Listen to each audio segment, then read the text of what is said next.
Yeah. All right. Hello, everyone. Welcome to Comlink Chatter Podcast. Today, we will be going over Star Wars, the Marvel series, issues number 7 through 10. And so issues 1 through 6 were an adaptation of A New Hope that came out in, was it 76 whenever the first issue came out? Or was it 77? I think it was 77, but it was probably a couple months before the film, I believe. Coincided with the film. Probably says here. So the first issue is July, so that would have been after. So the film came out in May. Gotcha. All right. It's interesting because the book, the novelization actually came out before, but the comic came out after.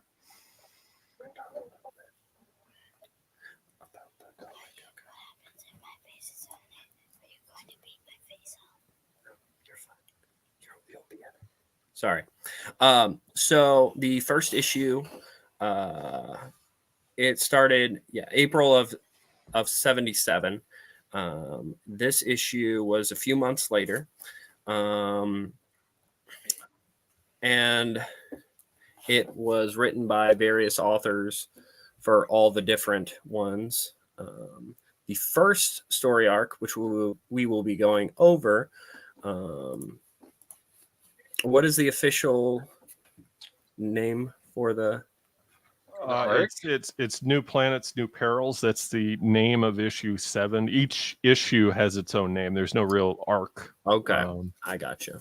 I had heard some things, but I wasn't too sure. But so this follows Han Solo right after A New Hope. For you guys, how did you guys read the comic? What are your reading methods? I read it on Marvel Unlimited on my iPad.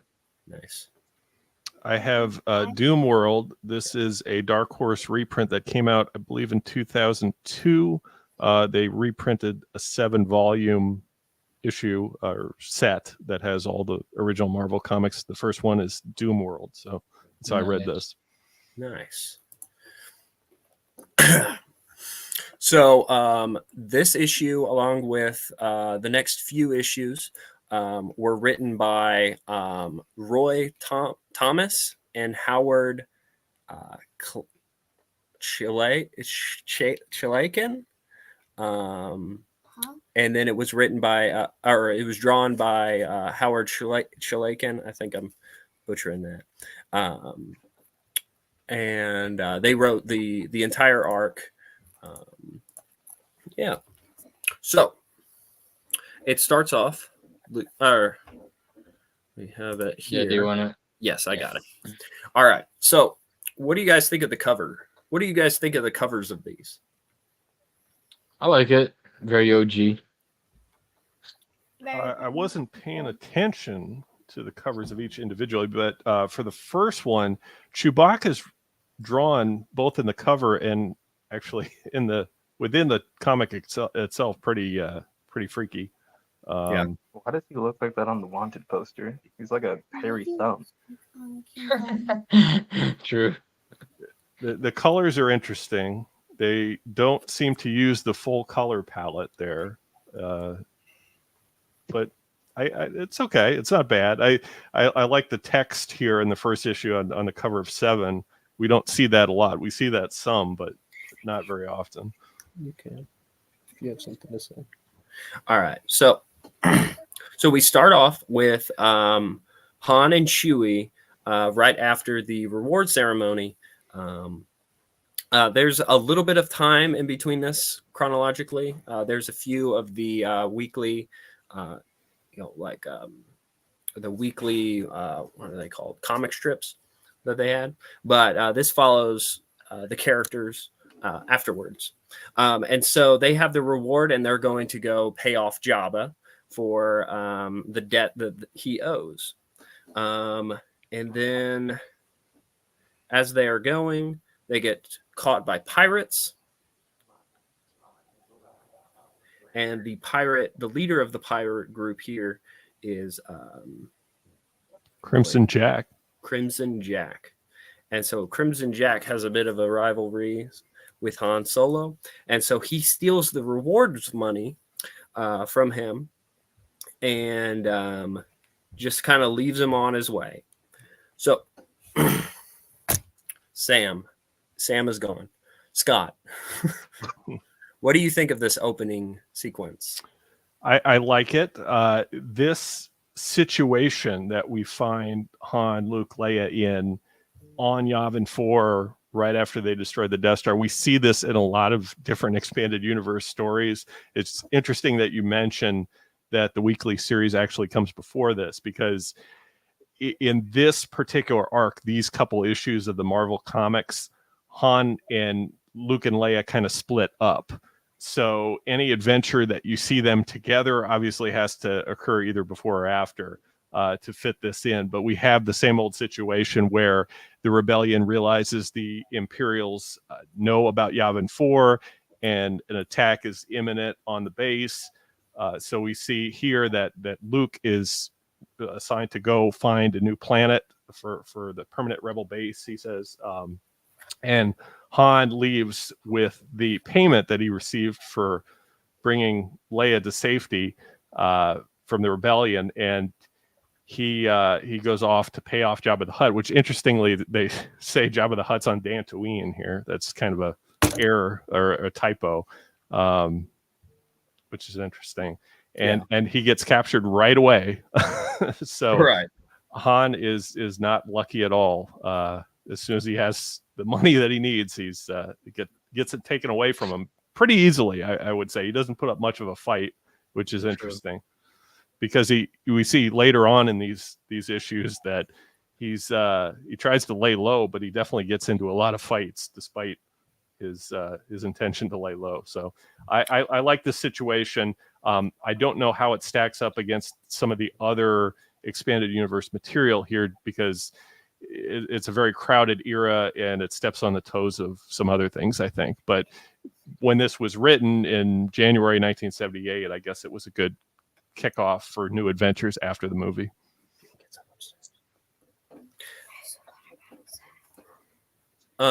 So for mine, it has Tatooine, and it talks about going to Mos Eisley. For yours, is it incorrect, or is that an error? Yeah. What does it say for yours? So on the second page, it says, or at least we will have, if we don't get back to Dantooine to pay Jabba the Hutt, and it's Hutt, H-U-T, not H-U-T-T, the money we promised him. They say Tatooine in the very next panel in the comic, but for the first one, they say Dantooine. I don't know. Oh, On mine, it says Tatooine, but Hut is just H-U-T.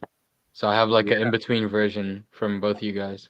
Okay, so this is a 2002 version, so I guess they made a correction later on. That's interesting. they might have Let me updated the check. digital version. Well, this is not on Marvel Unlimited. This is on a totally legit website that I use Right, for comics course. sometimes. But let me check the other one.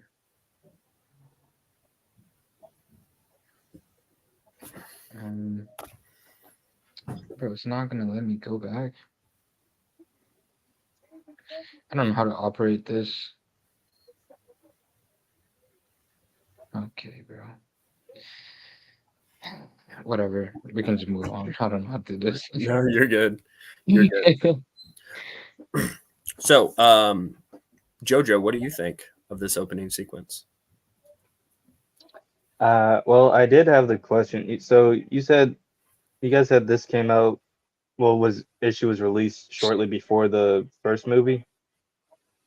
This issue was released January 1978, which would have been 7-8 months after the film. Oh, but after, the film was in theaters pretty much the whole year, 1977, I think. Gotcha.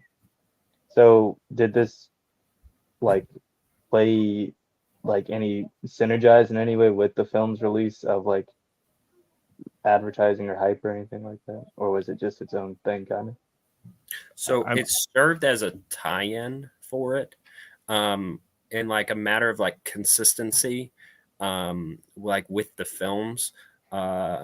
George Lucas gave them I think like they ran like the outlines by him because there were some things like that they weren't allowed to do or tell stories about. And so that's why like this first story arc is just about Han Solo because I don't know if they were for sure if Harrison Ford would come back to any of the other ones. At least that's my knowledge. It's Solo before Solo was Solo. Yes. Gotcha. Except better. Except better. I think for what it's worth, Han Solo is written pretty true to character in these issues. Like you definitely feel like he's the same character you saw in the films, and even a little bit of the same character that you see in Empire Strikes Back. So right. I don't know how much input they got from George Lucas, but they seem to get Han Solo right here. Yeah. And I believe George even read these comics. Am I mistaken? Because there's a lot. I don't know. I've heard that George has read all the comics. I don't know if that's true. He doesn't read the books, but he reads the comics. Okay. So and so like a lot of the stuff that gets set up kind of, you know, like him being broke at the beginning of Empire Strikes Back. They didn't switch it to where, he actually paid off Jabba the Hutt. Now we don't have to worry about him. And I think that was either something that George had planned or he had just kept it consistent with this, which I could see him be like, Jabba will come into play later. And so don't let him pay off his debt or whatever it was. That could very well be the case because they lose it right away. And that's talked about later on and things like Scoundrels. Initially, like when the EU kind of restarted in 1991, the Marvel comics were not taken into account. They took into account a few issues like The Apprentice, the one with Flint, and those are referenced in some of the early Essential guides. But for the Marvel comic series as a whole, it's generally disregarded during the Bantam era. Only after the Bantam era was over did they decide to bring it back in. So that's why in the fandom you'll hear it referred to as S-canon. It was S-canon for a time, but by 2014 it was completely reintegrated. So this stuff is the canon. Peyton wants to say bye to you guys before she goes upstairs. Bye, Peyton. Bye, Peyton. Bye, Peyton. See you later. See ya. From Jackson.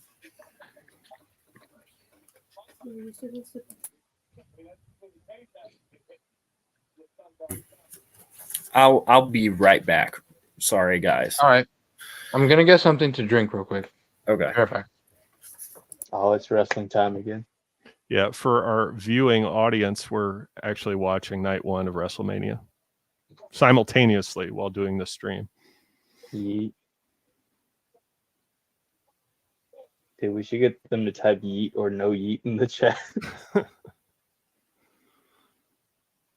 many viewers do we have? Is there a way we can see that? Oh, we got some viewers. Masquerade. Type 1 for yeet or 2 for no yeet.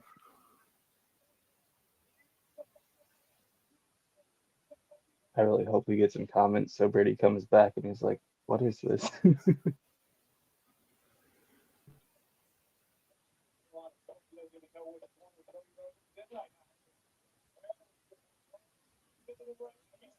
How's this match been so far? I haven't been paying attention.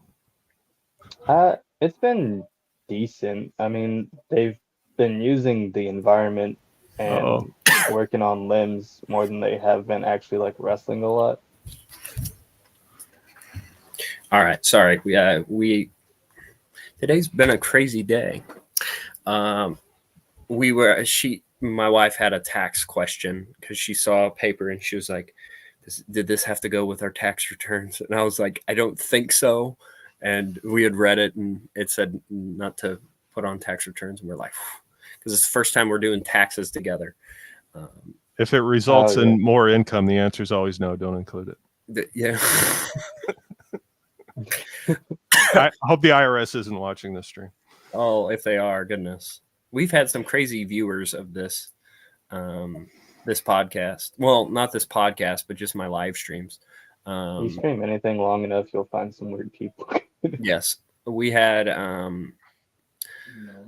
the Israel YouTube channel come on and say, "Do you want to come to Israel?" It might have been, I don't know, it probably wasn't legit. Sam and I were just like, huh? I'm back. Hey, Sam. So, And then one time I was doing a bookshelf live stream, and a bunch of people came in and said words and N-words and all kinds of stuff. So it was a time. Interesting. Once had a guy fresh out of prison come into one of my Twitch streams and talk about very shower time related things, and I was like, please stop. I eventually had to block him because he just would not stop. I went through blocking people, but I forgot to do this at the start, but I have some guests here that I'd like to introduce. I've got Jojo Midnight Pure. He's got streaming channels. He does video games, all kinds of stuff. And I've got Sam, who's canceled me. He does gaming, live streams, all that stuff. And I've got Scott Johnson with me.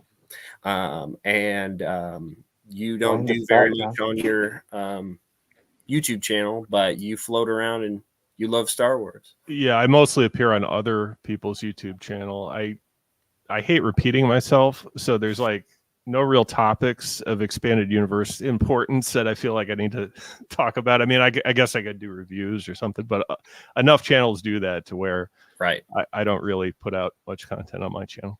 Right. And hey, that's perfectly fine. You do have some articles on the expandeduniverse.com, which yes. are really great. Yes. So you're really contributing to the expanded universe community that we have here. Yeah. I also, you guys can't see it, but I've got a Star Wars Marvel Comics t-shirt on. And then I also have my Marvel Comics pillow and also Marvel Comics blanket. Nice. Because they had this fabric at Hobby Lobby, I think. And my grandma went crazy with it, which is great. It actually has the comic issue that we are reading. I don't know if you guys can see that very well. But I remember as a kid, I'd look at those and go, oh my gosh, what are these stories? What's the story behind that? And I recently, a few months ago, finished, actually it had to have been last year, finished the entire 77 run of of this. But Sam, what do you think of the opening here? I like it.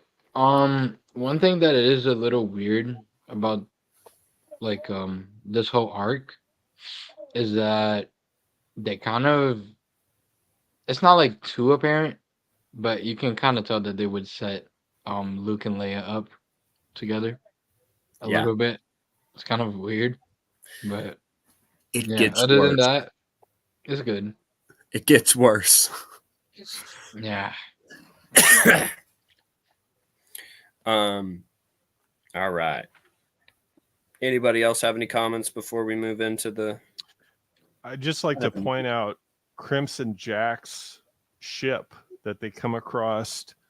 They knew right where Han Solo was, I guess, or they just happened upon him by chance. But his ship kind of looks like a mini Star Destroyer and has some interesting starfighters. Almost look like skip ray blast boats a little bit, without some of the extra wings. And I like how one of his crew members, Crimson Jack's crew, has old school like pirate saber, just a regular sword. Yeah. On the next page. Right there. That's pretty BA there. There's a guy with an eye patch. There's a guy with a fez. They're straight up just a stormtrooper. Well, it's a guy with stormtrooper armor. They mention it. Yeah.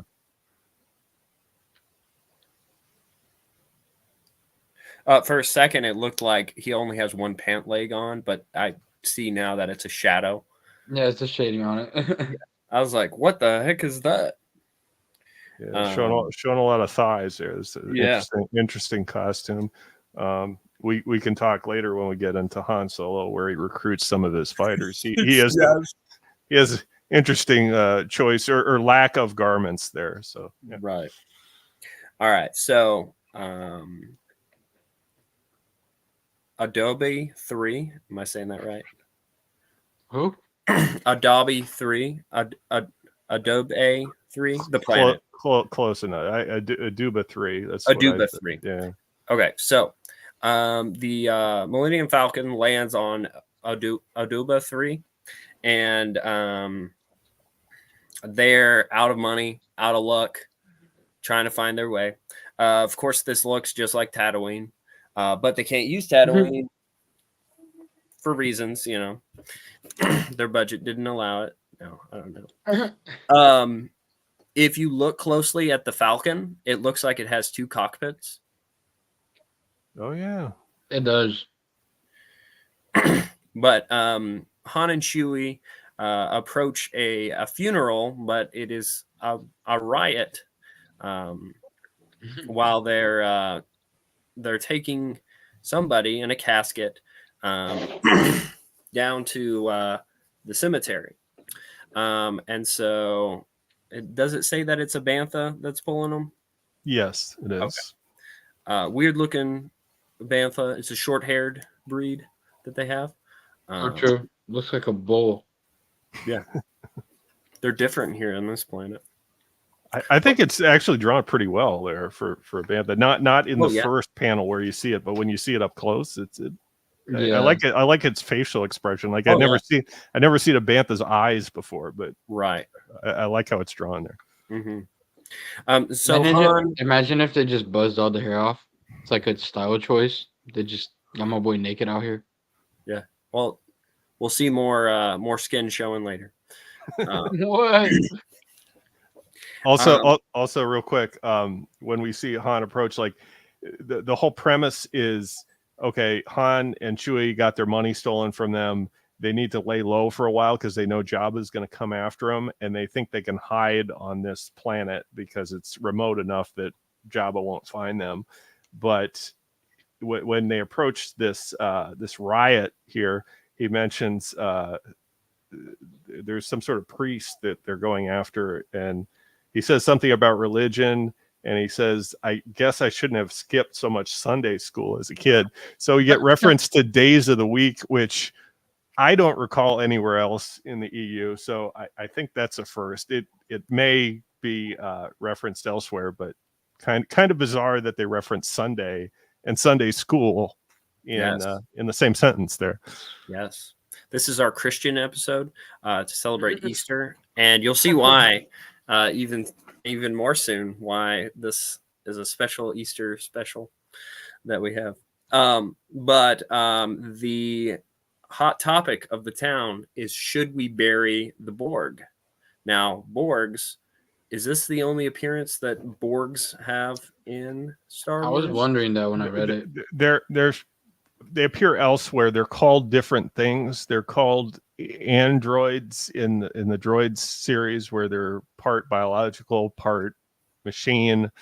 So what they call them is inconsistent. I guess it depends on which region of the galaxy you're talking about. But we do see them before, and I think it's over where he is to be buried. Not that he is buried, but they want to bury him in some religiously significant place, and the townspeople don't like that. Right.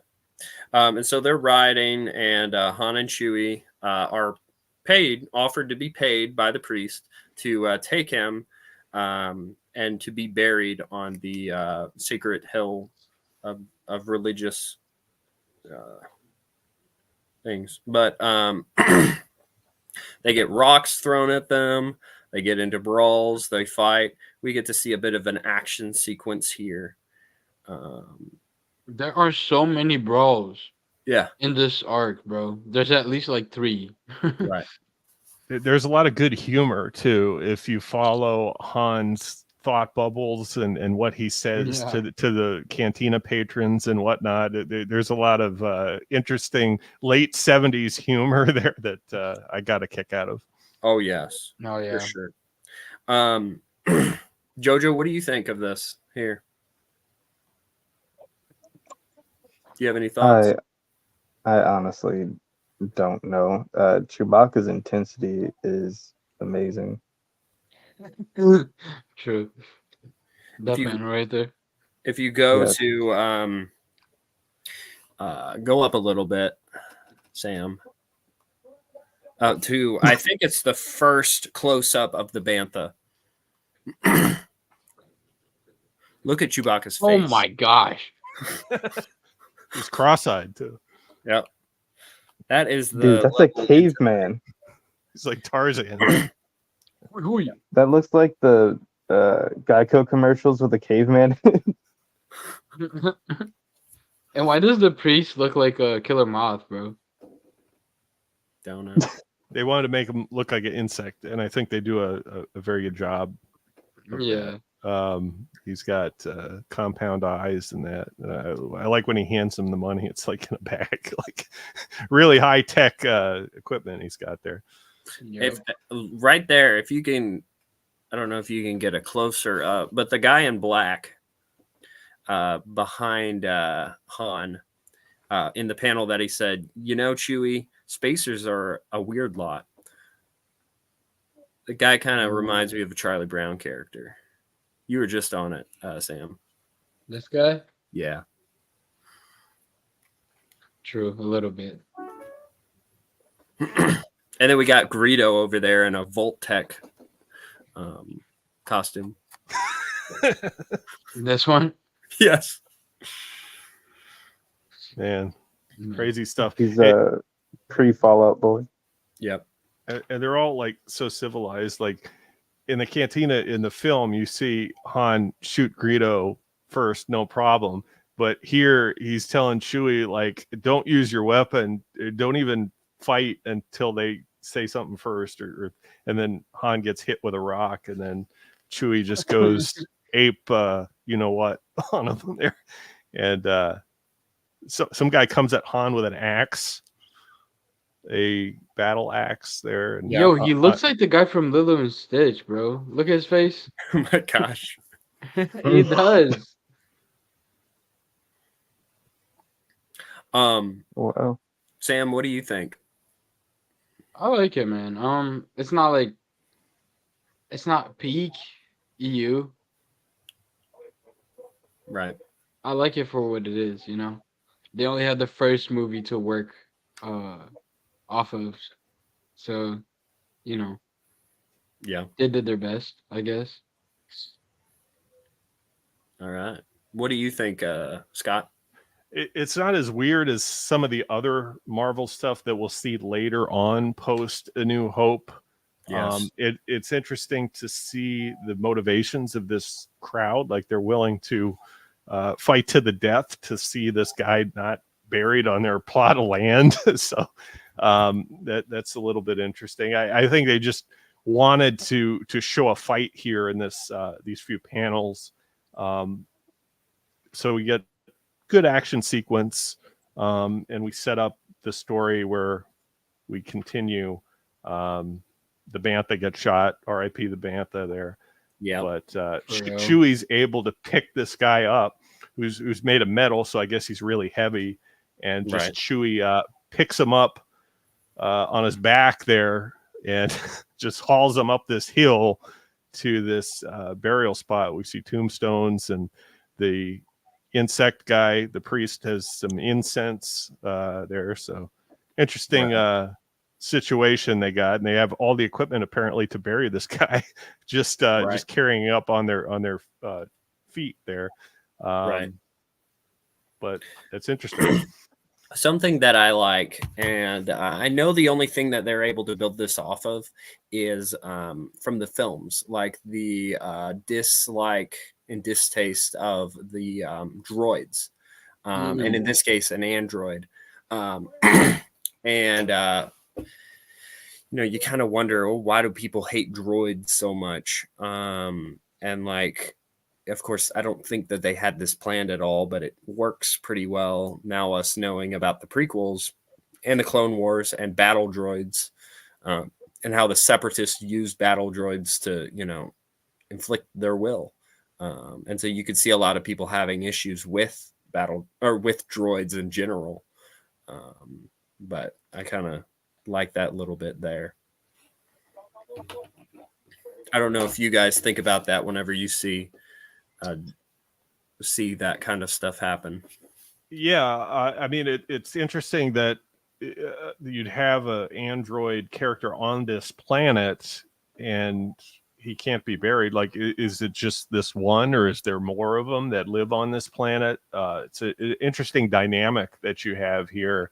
And Han apparently gets some money out of the deal for helping this priest bury this guy, but obviously not enough to pay off Jabba. Right. And I guess he is looking for work here, but in terms of trying to lie low, he doesn't do a very good job. He's we'll see as we go further. He gets into more cantina brawls here. He says after they bury this guy, "Oh, that's thirsty work. Is there a cantina anywhere?" And the insect guy tells him, "Yeah, there's a cantina there." And then Han's checking out the women, the girls of this planet, and even Chewbacca gets on some of the action there. So yeah, I'll let you narrate, Brady. Okay. So like you were saying, Scott, he's thirsty. He wants to hit on some ladies, do some of the risen. Chewbacca, who is a married Wookiee. Yes, he is, but we don't know that in 19. We don't know that. They don't know that. Oh, wait. When did the holiday special come out? That's a good question. That was 78, so that was a year later. Okay, a couple months later. Right. I think it came out Thanksgiving, right? Yes. And so, it's one of those things, if they had known, they wouldn't have done it. I don't know. That's why they made this non-canon. Yeah, they knew. George Lucas was like, "This is too dangerous to be left alive." But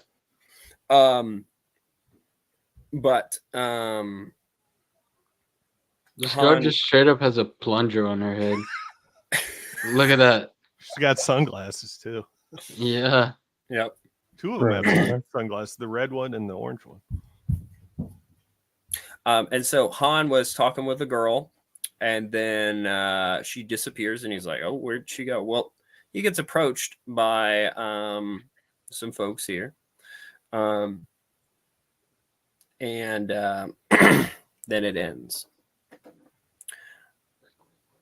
I don't know what that is, but that yellow girl in the scene with Chewie looks like she'd be Madame Warlock. True. All right, so that is the end of issue number 1. Do you guys have any thoughts? I mean, I have a few thoughts.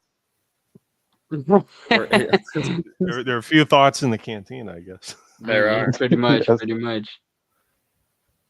Oh no! Shoot, my Kindle's dying. Oh, I'll be right back. Not Kindle.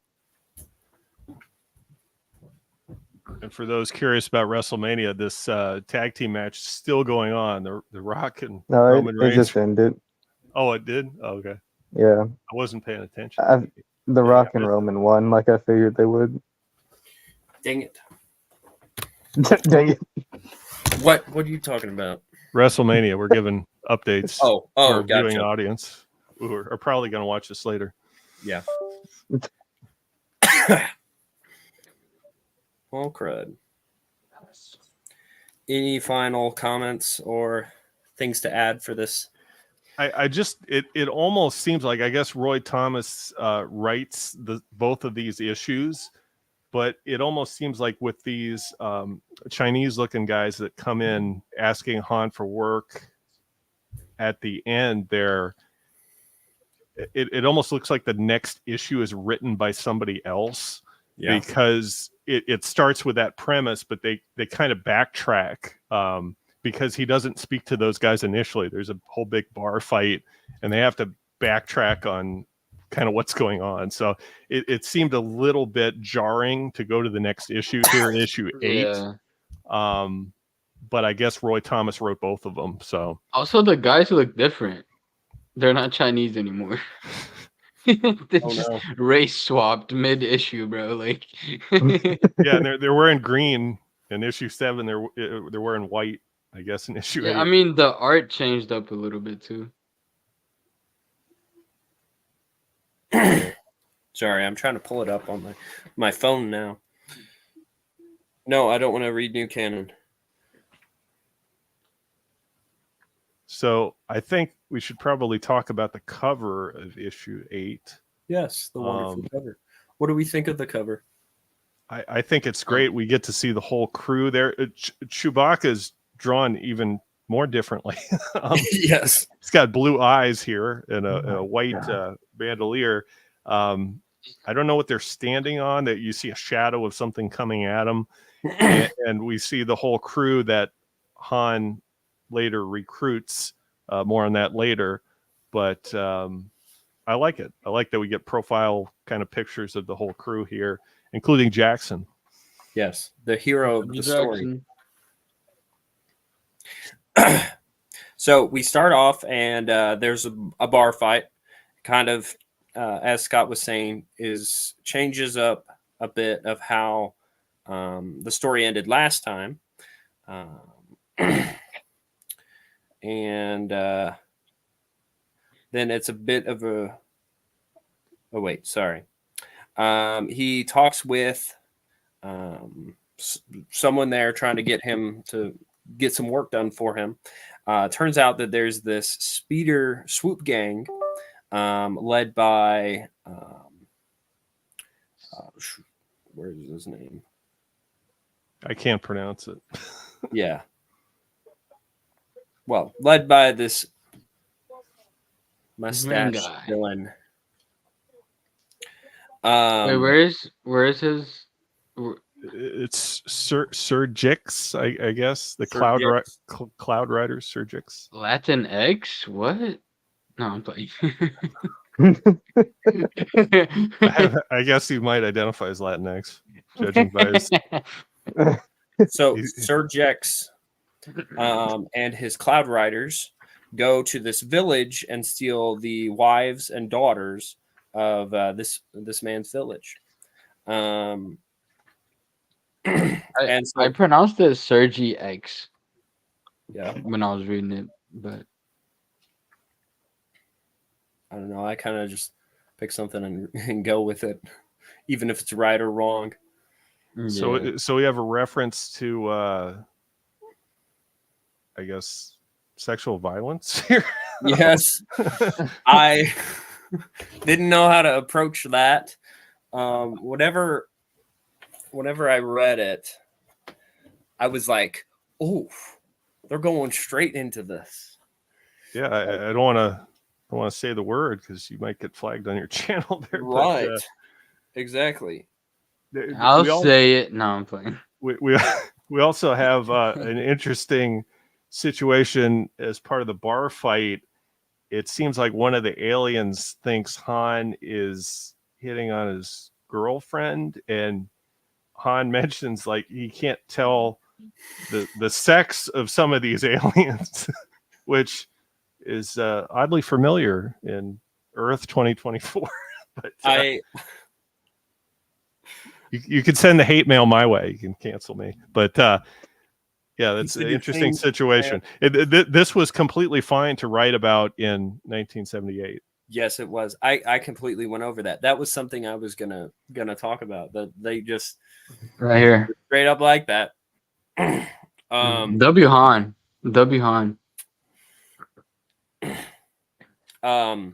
Also, I think this panel right here is really funny, bro.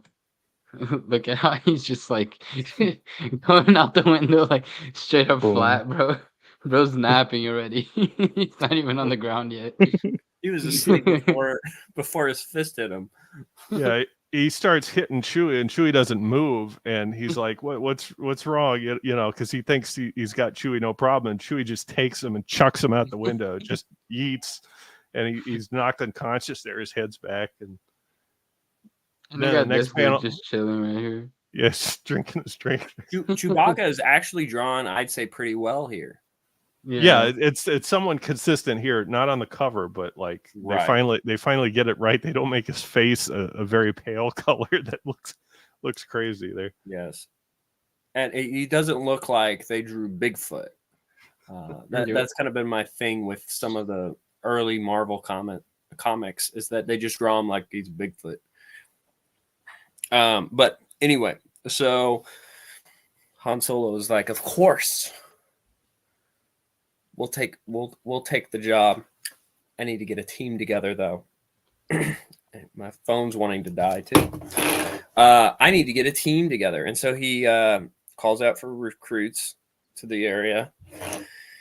And there are a few people that show up. Now, Han Solo's style of intimidation. I didn't want to get.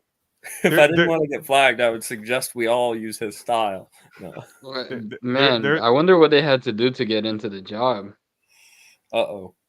So there's stairs here. There's like a stairwell with railing, and there's just a line of people knocking on this door. Yes. We don't know where it is, but there's Han sitting shirtless on a bed, which I don't know what he's recruiting people for there, but that seems highly suspect. The first person they try to recruit is this guy that doesn't use a blaster, and Han's like, yeah, we need somebody with a blaster because we need to recruit a team of people to help me defend this homestead from cloud raiders or whatever. Right. But we find out that he looks like a cat, but he's a little bit overweight, and he has a green cape and green Speedo. green Speedo briefs there. But we find out that he's looking at Han right here. Yeah, His the wrong room. His facial expression is marvelous there. But we find out he has quills, so sorry. Yeah, he's got like porcupine stuff that sticks out and just shoots at a target, and they just miss Han there. He demonstrates how he can fight, and Han says, "Yeah, you're hired." Mm-hmm. So then the next person is Amaza. Am I saying that right? I think that's right. She's Amaza.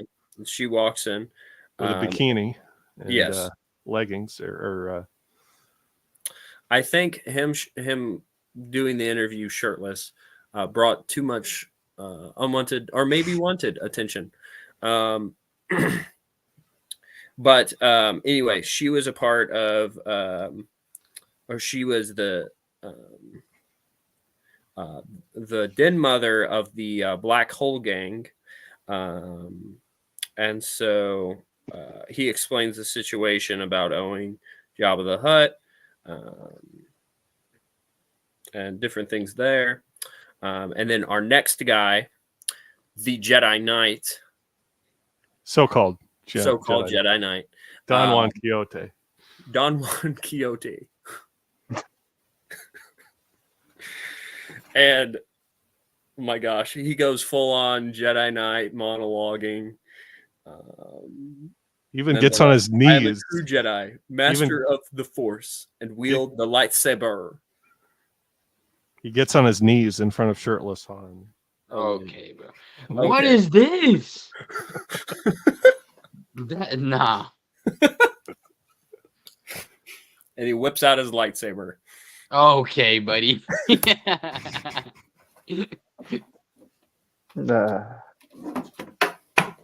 You can't make this stuff up. This is real. Actually, you can make this stuff up. They did. It's literally all made up. This is George Lucas approved material. Yes. George Lopez approved. That's Sergi X and George Lopez. Oh. Then our next guy. Okay, the man that had a problem with Han hitting on his woman decides to come up, pick a fight. Picked a fight with the wrong guy. Hard. Picked a fight.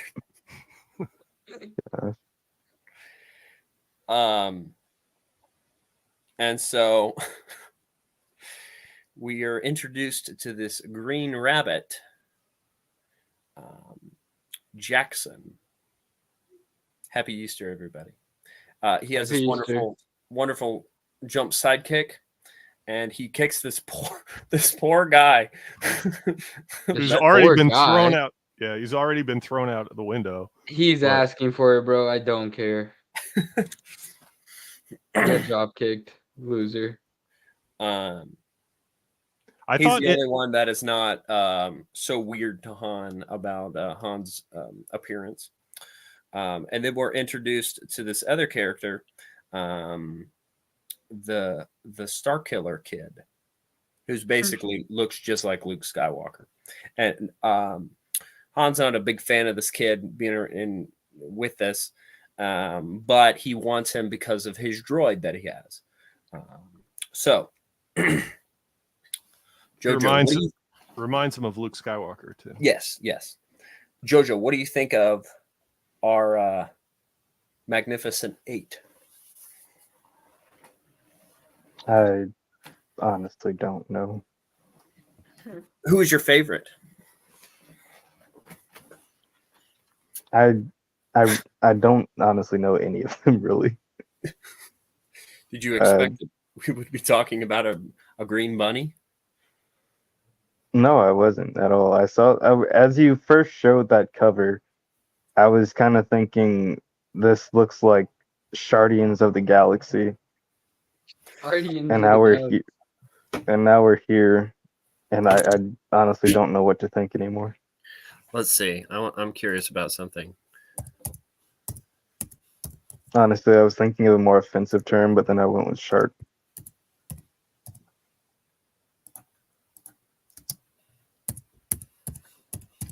Sam, what do you think? I like it, especially my boy Jax. I like him. Okay, He's my wait, can you favorite. give me a recap on who the eight are and like what's their significance? Like, what do they do? Oh, so there's what's his name? Hijai, the giant cat guy, porcupine. Okay. He shoots the spurs. And then we have the woman character, Amaja, and she was like a den mother of a gang and different things there. Mhm. And then we have the self-proclaimed Jedi Knight, Don Juan. What's his last name? Quixote. Who likes to turn on his lightsaber. And then we have Get on his knees for Han. Yes. And then we have the fantastic fighter Jackson, the rabbit. A 6-foot rabbit that we will. I think, I don't know if they mention it here, where he only eats meat. Is that right? Yeah, Han mentions space carrots. Oh yes. Or no, he mentions Han eats space carrots or something. Yeah. But no, Jackson only eats meat. And interestingly, like the second panel there, it looks like he gets shot by that green-looking dude. The green guy that gets thrown out of the window and then picks a fight with Jackson reminds me of the size from gang characters from droids. He looks to me like that species. Obviously, this was written before then, but very familiar. We do have some people in the comments. Hello. And then Brendan said to you, Scott, that you have a nice copy of that. Thank you, Brendan. Why aren't you on the stream? That's the question. Yes.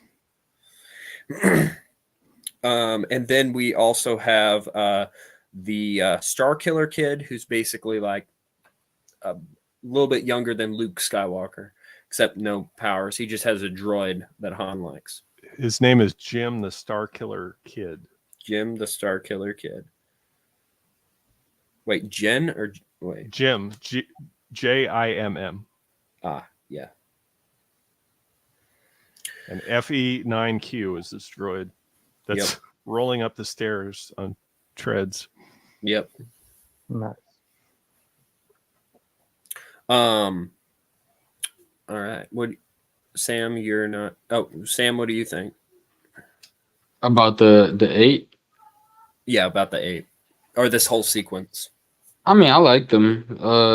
Some of them are a little goofy, like Star Killer Kid. You know, but I don't know, man. Like, I can't get how Luke is drawn here. It's just so goofy. Like, what is that? But Yeah. I like Jags. That's the highlight of it all, for me at least. Scott, what do you think about the 8 and this interview process? I like them all. They're all have a lot of character, maybe except the girl in the bikini, maybe not so much her, but the others I really like. Very original characters, especially Jackson. Right. And I don't know exactly why Han chooses to bring the kid, because he says right away, you probably never shot a blaster except for dune cactuses, sand rats. Yeah. I guess he reminds him of Luke, and Han kind of reminisces of Luke and where Luke is, and we get an interlude to actually what Luke is doing on Yavin 4, but I'll let you narrate that. But I like all these characters. I think they all bring something to the table, something very identifiable. Right. For sure. And I think it takes, the thing I like about it is it takes a lot of the things that we already know from the original movie, and it even takes some other things, and it's like, okay, let's make our like Guardians of the Galaxy. Let's make our Star Warriors, which is what they're referred to. Like the main Star Wars cast is referred to as the Star Warriors, which I think is a fun little name for them. Like, they're also they're called Star Warriors as far as this like comic run is, but in panel they're referred to, or Han is referred to as like a space jockey, a spacer, and he's called a lot of different things on a lot of these planets, which is also interesting point. Right. All right. So whenever he reminisces about Luke, we cut back to the rebel base on Yavin 4. And so Luke is wanting to help find the new rebel base because Darth Vader will be on his way soon. We don't get it in the story arc about when Vader shows up. We get that in a different comic book, which eventually we'll get to review. But so Luke is on his way, and he reminisces about Ben, about Darth Vader, and then about Han Solo as well. And then it cuts back to Han being shirtless. No way. Yep. Okay, bro. And then we see the team get together as they're approached by what was his name again? I don't know if they mention it very much later. Surjak. And so they're having their showdown here, and he's basically saying leave the village alone. Or they'll and we won't have any trouble. And so I think, doesn't he like straight up slap the kid? The girl in the bikini does, because the young kid is a little bit too trigger happy. He just pulls out his blaster, has his finger on the trigger, and then the girl slaps him.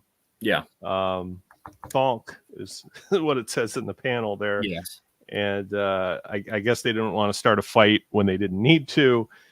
It's interesting that Surjak has like a scar in his head there. You can see the stitches And he also seems to have the guy that Chewbacca threw through the window. Yeah. He got the down low on what Han was doing in creating a team. Like he must have went to this guy and told him all about what was going on. So Snitch. we also see, just going back a little bit to the Luke section, it appears that Luke is flying a Corellian Corvette by himself there. I can't really identify the spaceship. It looks a little bit like a Corellian Corvette. Yeah. And he has the droids with him, obviously. They make it very clear that they know Darth Vader survived the battle at the Death Star, right, and that his TIE fighter didn't get destroyed. Like somehow they knew Darth Vader was in that TIE fighter, and they're just they know it's only a matter of time before he links up with the Empire, and the Empire comes looking for him. So right, that's interesting that they have a Rebel Corellian Corvette there, and he seems to go by himself. It's like, why do you send Luke Skywalker, probably your most valuable pilot, on his own to go scope out a planet? I know this happens in the newspaper strips and other things too, but it's like a reoccurring theme. Why do you send Luke? I guess the viewing audience, the readers of this comic series, want to see Luke, so that's the best position for him. But I don't think it's the most strategic in terms of running a rebellion. Right, and I think that's why, like, some people, like, this wasn't considered like official canon for a while. And especially like this being like one of the first pieces of the expanded universe we got. But one of the problems I had was not only they're sending a valuable pilot, but he's also a brand new guy. Like, he could easily have, been some, like, he saved Princess Leia. Yes. He blew up the Death Star. Yes. Those are some big things, but they don't know him very well. Yes, but like he's friends with Leia, and she's like pretty high ranking. So right. But you kind of think, okay, are they doing that because he blew up the Death Star, or are they doing that because he might be the new guy, and if something happens, he could fight his way through it? But also, they say specifically he's the rebellion's best pilot or something to that effect. Gotcha. But they just like give him one of their best ships. I mean, they could be evacuating in that ship, right? It's weird that they send him alone on his own. Right. Yeah. Sam, what do you think? Like about the whole Luke situation? The Luke situation, yes. I mean, it is a little like goofy that they send him by himself, but I guess you could like come up with explanations for it. And also the whole thing with like her being like, Luke, no, don't go, Luke, is just weird, but yeah, it is what it is, I guess. Yeah. Jojo, what do you think? I have no thoughts on it. I'm just tracking with what you guys are saying. Okay. I don't have a lot of background knowledge here. All right. Now the final showdown. Well, not really a showdown, just the Starkiller kid gets hit. And then they leave them there. What do we think of this comic here? Any final thoughts? Not really. It's about to like get into the action. Right. So for now, it's just been build up to it. Yeah. I'd say 8 was better than 7. So it's going in the right direction. Yes, I would say so as well. I think 7 was a really good setup, especially for like what little they knew, and they were able to tell a simple story. And then this one's able to build off of that and build up to a more, the more of the story arc moving forward. The only thing the only final thing I'll say is it's not clear how much Han is getting paid for this. Right. Like they don't mention a lot of this stuff, and I'm sure George Lucas made it off limits as far as how much Han owes Jabba, and what the interest rate is, or how long time has passed, or Right. things like that. Obviously, he's doing these odd jobs trying to get money to pay off his debt, and thinking that he'll not be in a lot of trouble, or bounty hunters won't track him to this planet. But this planet seems to have a lot of trouble on its own. Like it's not very quiet at all. Right. It's not. What do you guys think of the cover of the next issue? Hold on, let me switch over to that one. So Jax is really freaky. Oh, and why is he shirtless? Well, that's the theme of the story arc, is it not? I guess. The bikini lady looks a lot older. She's got gray hair instead of platinum white hair. Yeah. Han has his shirt back on, but Yeah. Jackson has it missing. When we see Chewbacca at the very edge of it, he has an upturned nose, and just everybody's like facial expression is kind of wild. They're shooting in the general direction, but like the speeders are coming at them at a different angle, so Right. we see more text bubbles. Mm-hmm. So we start off with the showdown on the Wasteland world. And so I feel like the art style is getting better as it's going. I don't know if you guys think that. Generally, yes. We see fur on these banthas. Right. Jackson is drawn like he's overweight there. I don't know. He's got like neck rolls there, but yeah, it's not the most consistent, but I would say generally, the art's pretty good. They know he's allergic to banthas. It's very possible, but then like on the third page, he's back to normal. So again, it's not the most slouching, bro. Bad posture. Bad posture. But we see Han in his thought bubbles on the second page. We see Star Destroyers drawn fairly decently there. And the Millennium Falcon still has, I can't tell if that's two cockpits or a radar dish there, but it's starting to look like the radar dish, but it still kind of looks like a second cockpit. Yeah. So not consistent, but getting better overall, I think. Mm-hmm. So they're coming into it's kind of Han Solo reminiscing about like what has been going on, because at least I think they write most of the issues with a general recap of what's been going on, just in case this is your first issue that you pick up. Because I'm sure they didn't keep around back issues. This was stuff that, it's just, here's a comic book. You get it at the newsstand, different things like that.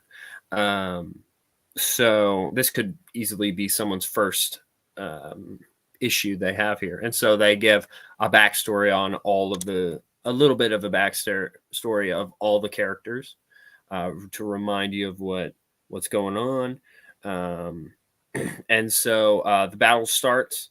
There are these bird aliens that come down and attack the village and even the 8 that we have here.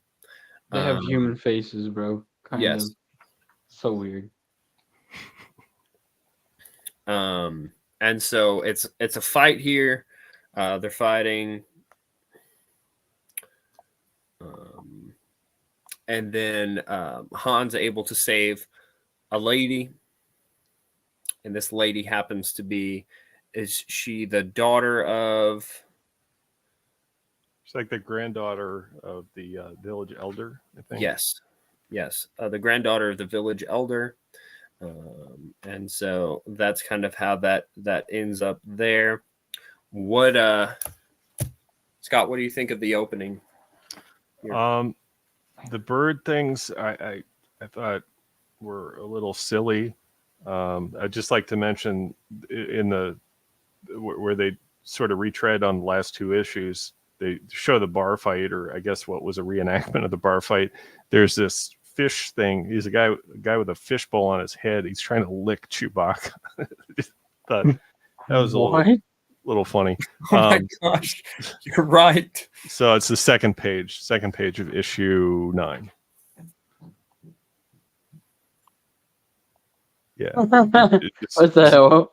He's got his hand on Chewie's fist,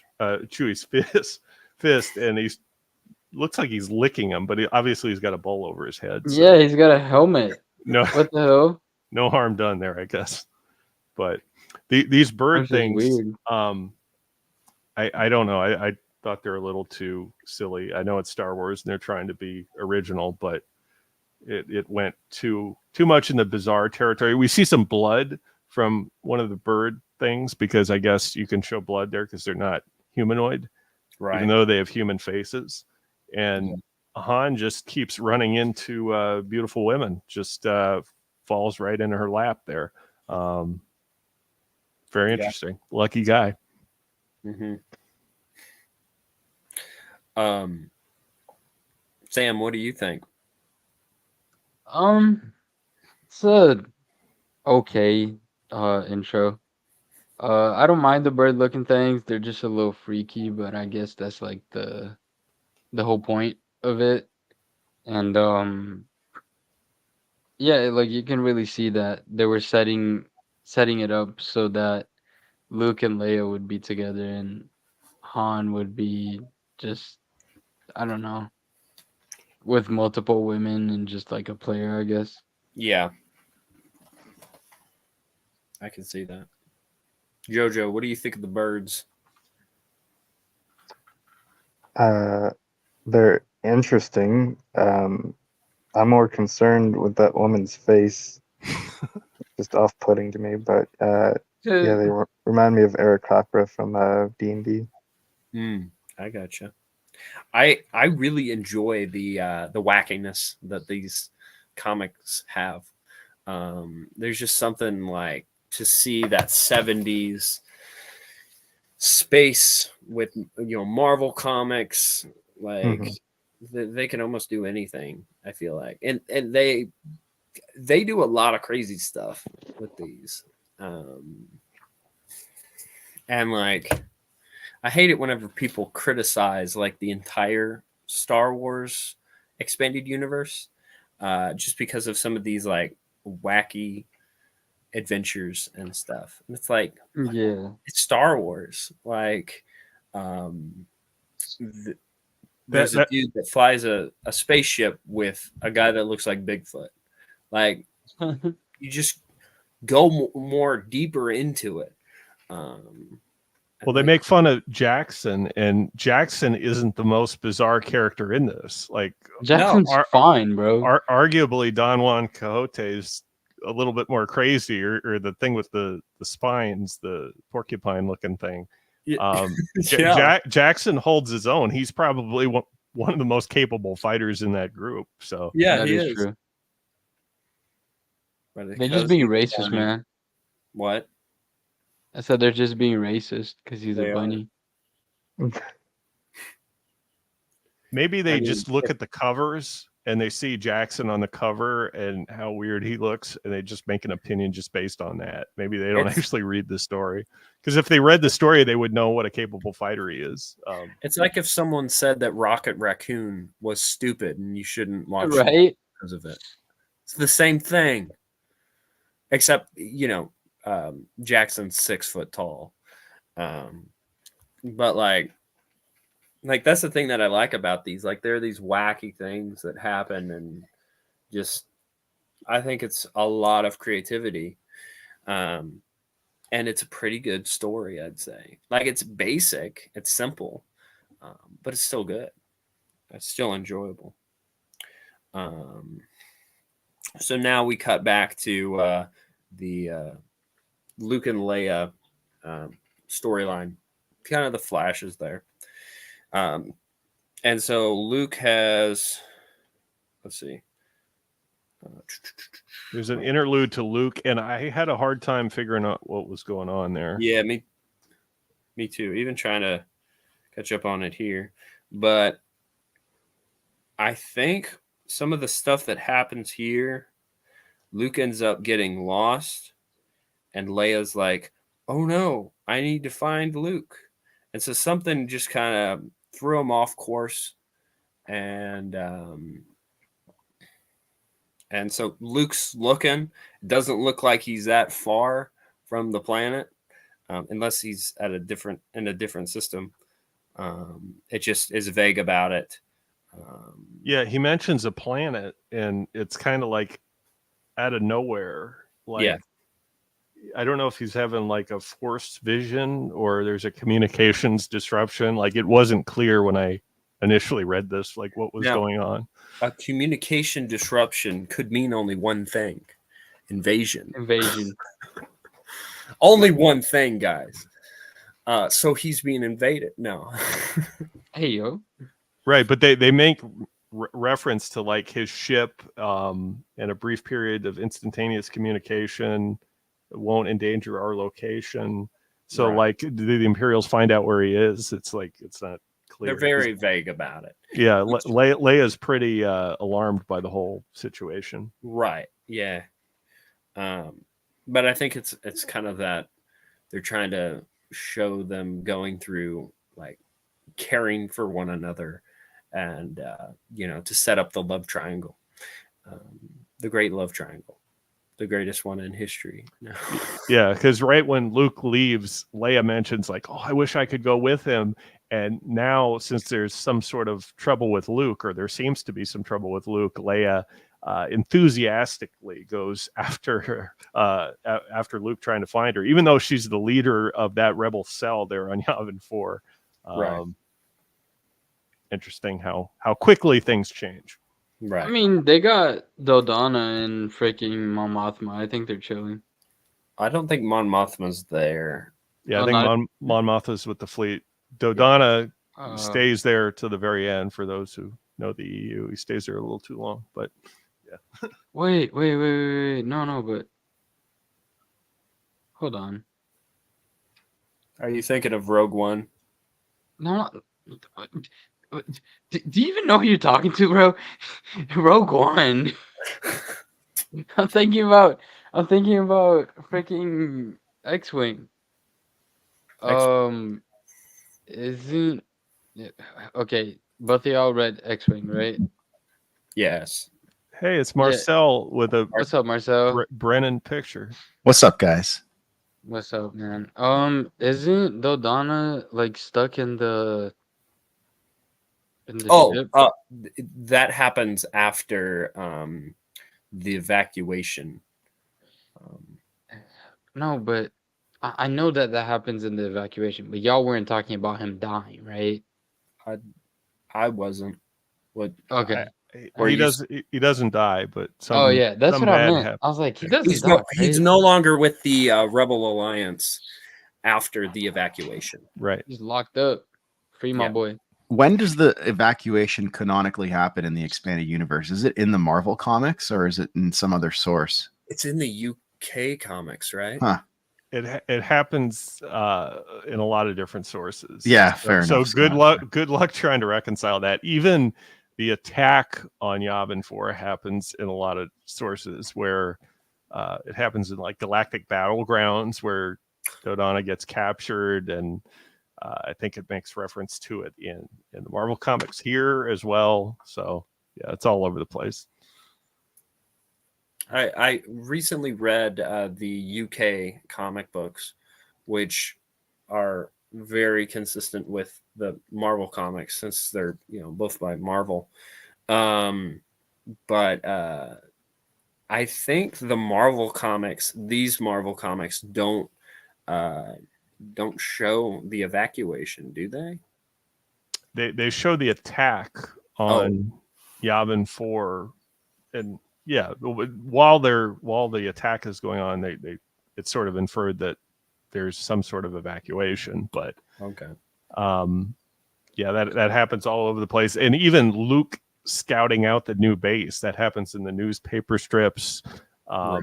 I think that happens in Rebel Force. Like, in Star Wars missions. Like this is a very crowded era, and that would be a job and a half to try to reconcile it, or even just trying to make sense of what event happens before what, because there isn't a really good timeline. I mean, there's people who have like put their best guess forward of how to reconcile these course of events, but you see the same thing happen over and over, and it's kind of crazy. It's like the Clone Wars in a lot of ways. Yeah.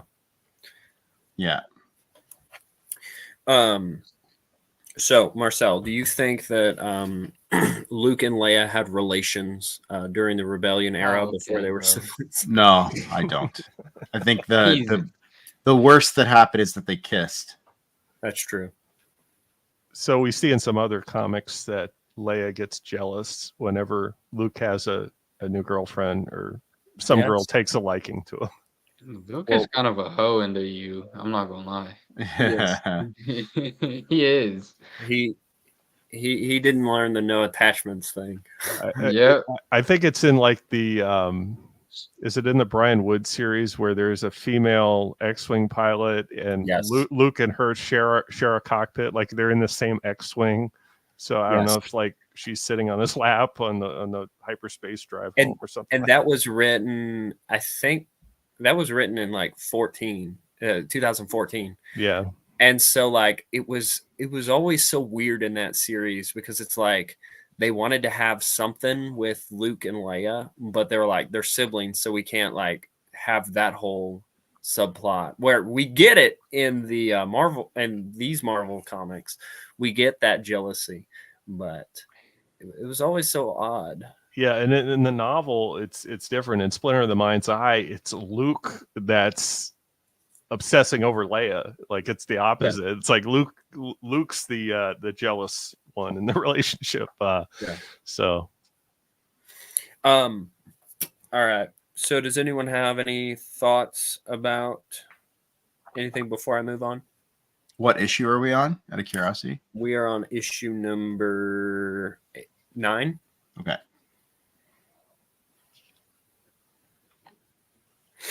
You can give your thoughts on the earlier ones if you want, Marcel. Oh, yeah. Marcel, do you have any thoughts on the earlier ones?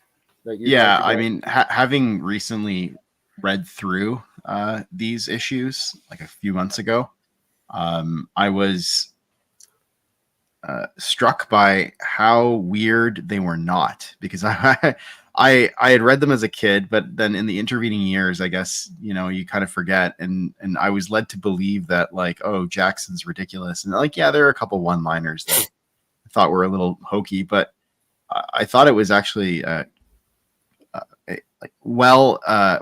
I thought it worked really well in Star Wars that, Han Solo puts together this like ragtag team of misfits and fortune seekers. And I don't know. I just think it wasn't as campy as I was expecting it to be, given what I know about Marvel. So kudos to, was it Archie Goodwin had taken over at that point, or was it still Roy Thomas? I know Roy Thomas did like the first 6. He did the adaptation. Yeah. So I think it says Archie Goodwin is the consulting editor on these, but Roy Thomas is the writer. And okay. I had the same impression as you, Marcel. Is like I thought these were a little weird, and they do get a little bit weird as we move further toward Empire Strikes Back. But like this particular arc is pretty good, I think. Yeah. I don't know. I could be wrong. Once I reread these and then the UK comics as well, I'll be able to tell. But I feel like some of the UK comics can get a bit weirder than these American comics. For sure. Know. Yeah. Of course. Especially when what's his name? He did like Tolotny Throws a Shape. Alan Moore, when he writes, that's craziest stuff. I just think it's funny how Alan Moore's created so much inspiration for so many people, and yet just absolutely like I think hates superhero comics and the industry as a whole, it seems. Mm-hmm. All right, so we cut back to the village. Han is talking with the grandfather of the girl that he had saved, who is the village elder. And we see them discussing, all of that has transpired.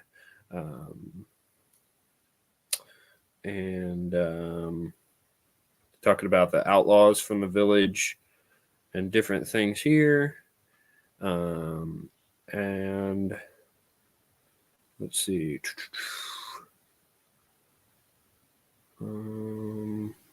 Yeah. We see Jax hitting on the bikini clad lady a little bit before then. Or is that before or after? I forget. Is that Amaza, the great Amaza? Amaza, yeah. Yeah. Where's that at? It's during the bird fight. Oh, No. in the bird fight. Yeah, she says no thanks, Bucktooth. Damn. Dang. Shuts him down. Oh yes. I see that. She calls attention to a physical attribute too. She's out for blood. Oh man. For real.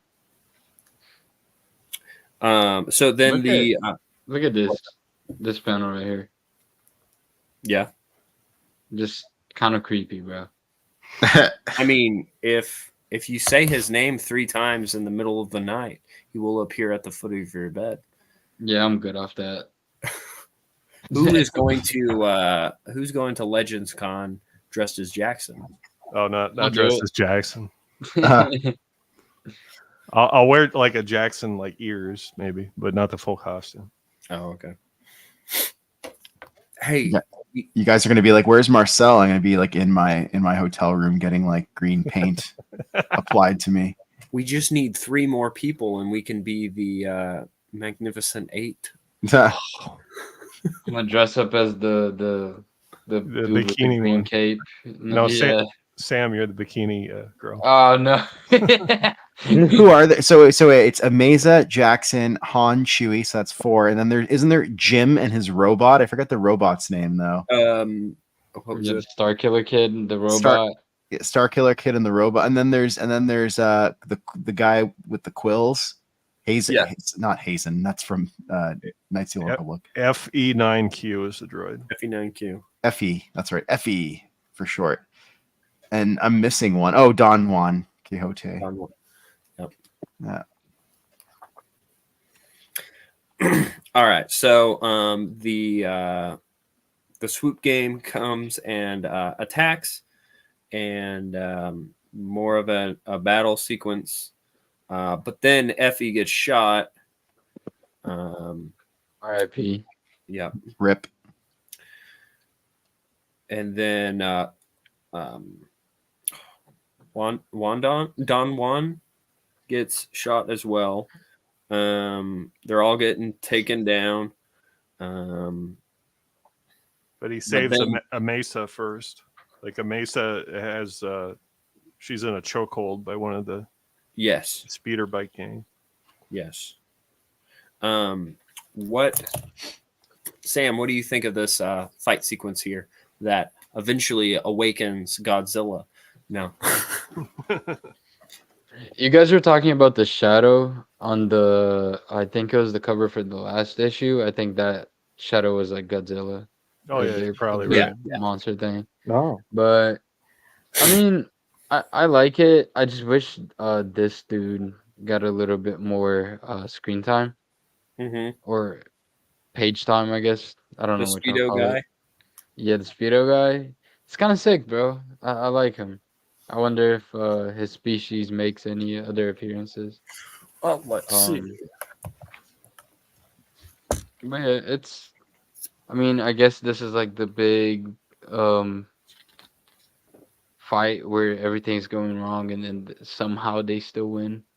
Mm-hmm. You know, typical, but it's cool. And I like how they're fighting and they don't pay attention to the old guy. Everybody thinks he's crazy and he just Yeah. planned it or something. Han's really trusting of a lot of this team there. He's like, Yeah. Don Juan better protect the rear. Like, I don't know. Like he doesn't seem like Han there a little bit. I did have this theory for briefly, but then as the issues went on, I was like, that's not possible. If Don Juan was Rom Coda, if they could have made a retcon there, Oh. Yeah. but that would not. Don I just- Juan is referenced in Supernatural Encounters. That's right. Yeah, Yeah. actually. Yep. Yep. Mm. What is the name of the cat with the Speedo? I don't know. I forgot his name. Okay. Hedgen? Yeah, I guess. Hedgie, isn't it Hedgie? Hedgie, yes. Yeah. He only appears in these comics, but his species, the oh goodness, Yablin. Evans. What? Wait, what? They appear.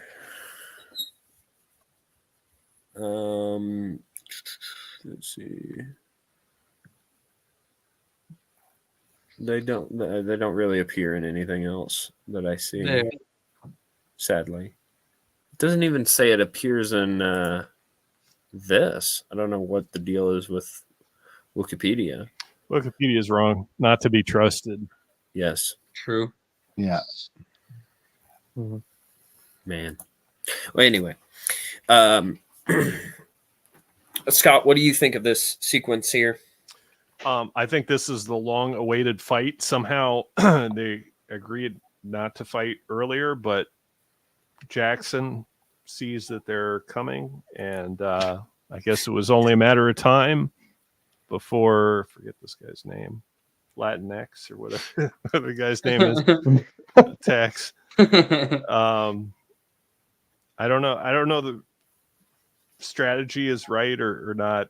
You would think they'd try to catch him off guard or something, but like right in the middle of the day, they come flying in towards this these farmers, I guess, trying to extract tribute from them, knowing full well Han and his team are there. But they put up a good fight, and I guess the droid gets taken out, and they almost get Ameza there. Mhm. But the team comes through, and then the old dude, I guess he has some like prayer ritual that summons this beast. Yeah, Probably not the best idea, but I guess he thought things were going south and he needed to do something, so he made himself useful doing that. yeah, man. I don't know why, but the art on the single page that the beast is coming in, it just looks really modern compared to everything else. Yeah, It almost looks like a different style, Yeah. but yeah. there's also there's a few panels that I get like Tales of the Jedi vibes from. I can tell you exactly where I got that from. Right here. Yes, Yeah, he yes. looks like King Omen a little bit. Yeah. Yes.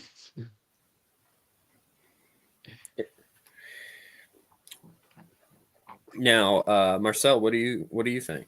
Or I didn't skip anyone, did I? No. You skipped Jojo, I think. Jojo, do you have any thoughts? That's okay. I don't really have any thoughts. Okay. Marcel, what do you think of this sequence? I enjoyed it. I like big monsters, and so I thought it kind of upped the stakes a bit. Yeah. I don't know. Like, I think it's like a really solid story all around, and this kind of just made it better for me. Yeah. I too am a big fan of. Okay, let's introduce the big monster. There's always a bigger fish, stuff like that. And I am a big fan of like Godzilla, and like I got the vibe with this monster of that. And I'm surprised, the people that hate on these comics don't bring up that Godzilla makes an appearance. But yeah, my thoughts on this is nice action sequence. We will mourn the losses of our characters that died here. Rest I in peace. think the wannabe Jedi, Don Juan. I don't know what it is, but just his whole monologuing, like it just cracks me up. Why? Well, it's just he's like, in the name of righteousness, use it. I shall, and then. I think he's just like a delusional old man that He is, bit yes. off more than he could chew, so He bro just got is popped. for sure. Rest in peace. But his lines kind of come from like a Crusader knight or something. Yes. It's not quite a Jedi knight. It's like yes, he sort of researched the part but got it wrong a little bit. yes, That's what I love about it. yeah, me too. So yeah, that ends issue number 9. Any final thoughts on issue number 9? I just think it's kind of interesting from a point in time perspective that these early writers of the expanding universe, having only the first film to work off of episode 4, really didn't know what a Jedi Knight was. Like, we don't really learn what a Jedi Knight truly is until, I would say, Empire Strikes Back at the very least. And we don't really even see them in action until the prequels, right? So they're all going off of what they think a Jedi Knight is. And you kind of see the same thing in Tales of the Jedi, right? Where they think that these Jedi are like wandering protectors and Ronin and stuff like that. But it's just interesting to see everybody's different take on what a Jedi Knight is, because if you watch only that first film, you're not really left with much of an impression of what they actually do. So for me, it kind of tracks that Don Juan doesn't really know what a Jedi Knight is, because he's basing it maybe off of like some of the fantastic stories that he's heard, and it's his own interpretation of what a Jedi is supposed to be. Mm-hmm. I think it also plays well in like the whole narrative with the expanded universe and certain characters not knowing how the Jedi function. I think it's nicely written in that like the Empire basically brainwashes the entire galaxy into thinking the Jedi are, so long ago, or this completely different thing, which we see in other material. Yeah. I think they Oh, probably also went off of George's note. So regardless of whether they came up with like what a Jedi Knight is, they had a good idea of Star Wars. Whether they came up with that themselves or they got directions from George Lucas, either way, props to them. They got it right. And then I'm gonna have to drop off because it's after midnight my time. But I just want to say, like, after issue 9, issue 10 goes to Don Glut. He becomes the script writer, so there is a change of writer going into issue 10. Yeah, interesting. And with that, I gotta drop off. So good to see you, man. See you guys. Bye. See ya. Good to see you. All right. So issue number 10 of Stan Lee Presents Star Wars: The Greatest Fantasy of All. We see the monster attacking our brave warriors, and I'd say that this panel here, this opening one, the panel or the cover? Oh well, the cover looks really good. What do you guys think of the cover? Chewbacca's got a funky looking weapon. It looks like it's trying to be a bow. I mean, in some other panels also, he doesn't have the bow. Yeah, early Chewbacca though is just like such a mood. Yeah, like the way they used to draw him, he just looks like such a beast man. Yeah, it's incredible. Bro looks like a rug right here. Yeah. He's like, if I pretend I'm a rug, they can't notice me. Stealth Chewbacca. Stealth Baka. Stealth Baka. The funniest thing, one of the funniest behind the scenes for Return of the Jedi is that they told Peter Mayhew, who played Chewbacca, that not to wander too far from the set because they thought people would kill him because they thought he was Bigfoot. Yeah, I mean, legit. Yeah, like would actually, do that. like it's man, It's Wow. probably good advice. it very, I could especially like California.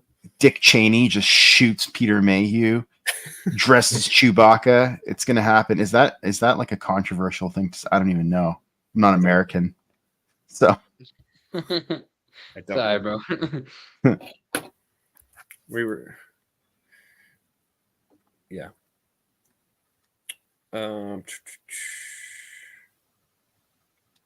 Roy Thompson is the editor and the co-plotter, though. On Roy this. Thomas, you mean? Roy Thomas. Sorry, what did I say? Thompson. Yeah. Yep. Oh, sorry. You're good. So, Marcel, I do have a question since you weren't here.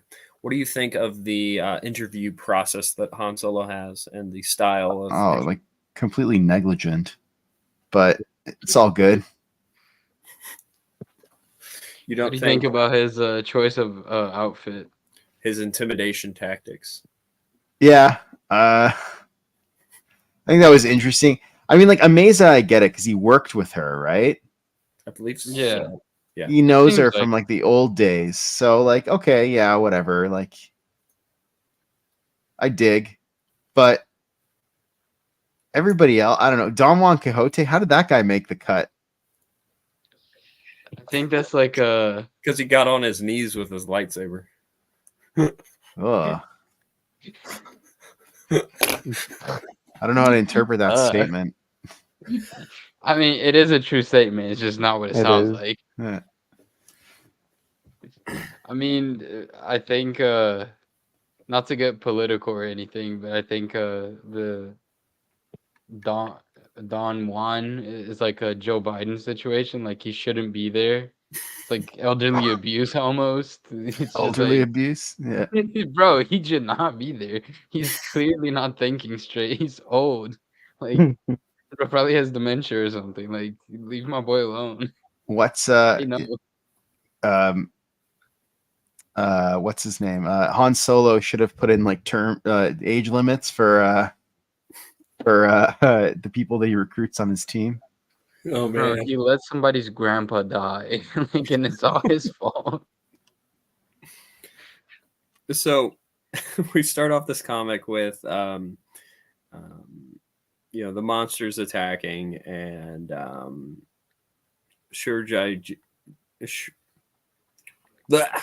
do we say his name? The bad guy. Is it Sergi X? Sergi X. That's how I was saying it. Yeah, Sergi X just bolts. He's like, I'm gone. And so they are left to have to fight Godzilla. Wait, no, but he dies. Does he die? Yeah, Does he get squashed or something like that? that's what it looked like. Oh no, that's further. Okay, no, that's later. Sorry. No, you're good. I didn't realize whenever I had first read this how similar this monster looks to Godzilla. But then whenever I reread it for the show, having watched like a lot of Godzilla films as recently, it's crazy how similar it is. It's kind of like, was there a movie where they were like, oh my gosh, it's Godzilla, but it's not Godzilla because of international copyright laws. I don't know. What? There was some movie that made that reference. I don't know. I've been seeing that meme a lot because there was a Spider-Man on Invincible, but it wasn't like actual Spider-Man. Bro, spoilers. I haven't watched it yet. Sorry. I was actually just looking at it. The season finale came out today. I guess No, I can't watch today. season 2 anymore. I'm just kidding. It's all good. I'm sorry. I didn't know. No, I haven't even good. watched season 1. Okay. Oh, you should, Marcel. It's good. It's really Yeah. good. People are like, it's Spider-Man, but it's not Spider-Man because it's copyright. Yeah. Yeah. Anyway, I've ruined it. I should just stop. No, No, you're good, bro. No, it's all good, man. So we get to see the monster has a ability to shoot a beam through his. It looks like it's shot through his head. Is that what? Just That's like what. his forehead. Yeah, his forehead. Which I think it's kind of nice that it's. I wonder if they tried to do atomic breath, but they were like, that's some stop. Dragon Ball Yeah. stuff right there. Guy's shooting energy beams through his head. Yeah. And so they have the old guy is like still doing his thing, and ends up getting smashed. It appears. Yeah, with Sergi X too. Yeah. They both get squashed. Okay, so together. they both got squashed there. Yeah. Sam, what do you think of this opening scene? The reason why I thought he died here, Yeah. was because I remember it was just like out of nowhere he died. And I Mhm. remember I kept reading it and I'm like, where'd that guy go? Then I had to go back and I'm like, oh, he died here. Like it's not very clear that he dies, Right. which is like kind of goofy, but overall like it's all right. The monster isn't going for them at first, but then they kind of piss him off, which is their fault, and then the monster starts going for them. So I don't know. Yeah. I got you. All right, Marcel, what do you think of this opening? Yeah, there's a lot going on, but I enjoyed it. Again, this entire run, but like this entire issue, I enjoyed. The monster really kind of ups the stakes. Mm-hmm. It does. Jojo, what do you think of the Star Killer Kids' thighs? Thighs. Start with Do you see them? His Yeah, pants got progressively shorter. Bro's getting hot. He's like, all right, let me Like take 1 these off." second, guys. I don't know. I think he's trying to compete with the blonde. Yeah, probably. Sure. And then we have Jackson judging us right there. Actually, just mogging everybody. Why does it look like if you just took this and took out all the wording, why does it look like Han Solo is He's staring at her panties, bro. well, see, it looks like he's wondering where the Star Killer Kid's pants went a little bit. It looks like he's staring at her Okay, maybe. for me, but Or maybe both. Oh, yeah. I guess. So the battle continues. Jackson has rocks thrown onto him, and then tries to retrieve his blaster, but is then saved by Amaza. Amaza. Amazing. Yeah. And they're saved there, and then they're hiding from the beast. But then the man himself, Don Juan, what's his last name? Who was supposed to be dead, Yes. but somehow he's not. Somehow And they Don Juan don't has explain- returned. Somehow Pretty Don much, Juan's bro. returned. They don't even explain how he returns either. It's literally that. Like he just comes back. Through the Force, all things are possible, my friend. Yeah, but He walks doesn't have out the going, Force. I'm one with the Force. The Force is with me. This ain't Rogue One, my guy. Oh, This is Rogue 3. This has a better storyline than Rogue One. I don't know. Yeah. Rogue One kind of has a good storyline, but it's been told like 15 times. No. I personally think this is a better storyline than Rogue One too. That's Oh, not for just sure. tripping. I'm right there with you, bro. Rogue One never happened. It's Imperial propaganda. It's not canon. Doesn't exist. Never happened. Short troopers are stupid looking. Anyways, let's go. Oh, wow. You're like Jonathan Frakes. It didn't happen. It didn't. It didn't happen. Impossible. Never happened. So this ends here with a cliffhanger of something happening to Don Juan, and then it cuts to an interlude of Leia chasing after Luke. Where did Luke go? Ship is this? What? What is the ship? It looks like some kind of blockade runner. Yeah. It looks like, where is it?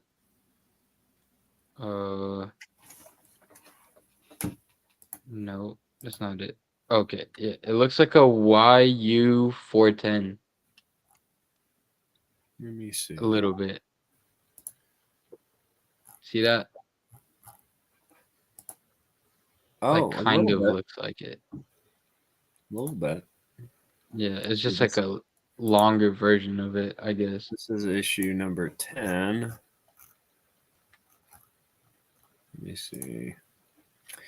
It is.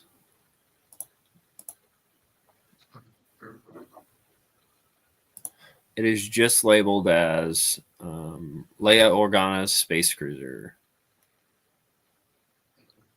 I guess. Yeah, this is the only appearance. Man, no Kenner toys. Nope. It's a shame.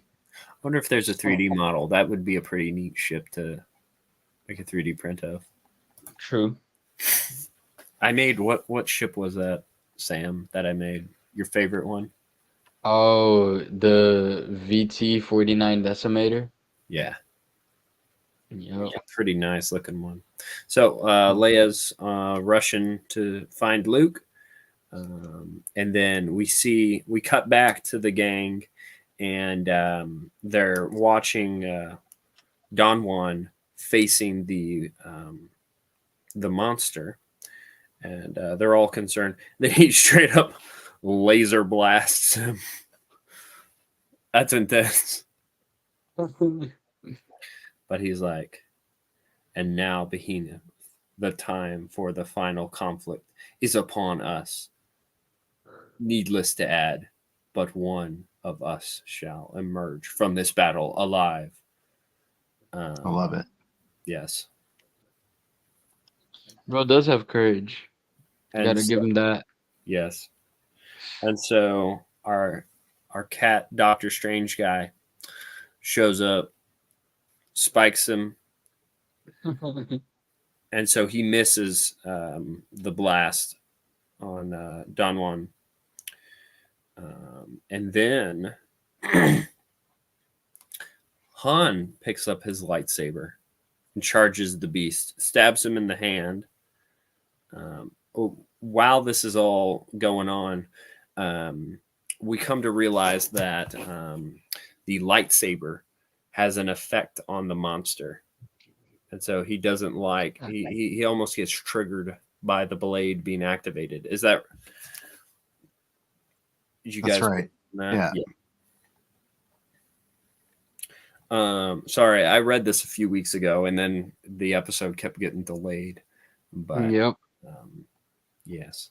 One day we hopped on, we were supposed to do it. I look at Brady, he looks defeated. I look defeated. So he was like, do you just want to do it another day? I'm like, yeah. Yep. And so they end up taking care of the monster. Boom. Gone. What do you guys think of this final battle? I think that they introduced the monster because it was just gonna be like a lame battle without it. Yeah. Like Sergi X was just gonna die regardless because he was kind of doo doo. And yeah, I mean it's fine. Like all of these are, like I said, a little goofy and inconsistent. Not Mhm. inconsistent, but like just like this is a really rushed battle. Like if this was like a Tales of the Jedi or something like that, this would be a lot longer, I Yeah. think. Yeah. But it's fun. I'll give it that. It's fun. I got you. What do you think, Marcel? Yeah, I like it. I like the art. I like the tactics that they use. Right, they have to be smart because the beast is that much bigger than them. Right. Uh, yeah, it's good. All right. So the Mm. finale here. So we see that they get what they need, and instead of getting the girl, Han doesn't get the girl, but the Starkiller kid does, and the granddaughter of the elder. She is like, "Oh my gosh, thank you for making a man out of him." And so then they all leave and disperse. Poor Han. Yeah, he's like, Dang. "Yep." Um, what do you think of this finale and issue, Sam? It's fine. I think, like I said, it's fun. It's a little goofy. I understand why it's like that because it was very early on, like they had nothing to really work off of. Yeah. But I I would give it like a 5. Okay. It's not bad, but it's not like it's nowhere near the best that we've read. Right. So, yeah, Okay. it's fun though. All right. Marcel, what would you rate this? And do you have any final thoughts on this issue, the story arc, anything?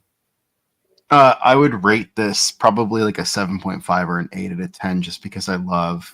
I mean, like it wasn't as campy as I thought it would be, but I love these early stories. It's just nostalgia for me. Like I read them as a kid, Yeah. and so I think that this one worked really well. It was kind of like Seven Samurai, like a bit. It kind of goes back to the roots of Star Wars in a sense, Yeah. drawing off of those old Kurosawa films and other kind of like pulp classics.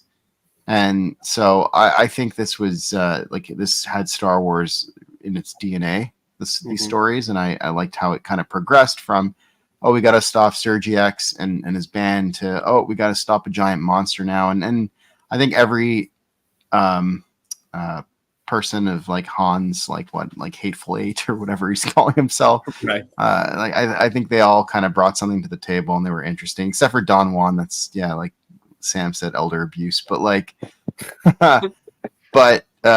but he was an interesting character, so it was cool to see him in that role. Yeah. So I think probably like a 7.5. I would give this issue, and specifically probably like the entire arc is like a 7.5 or an 8 Okay. for me. All right.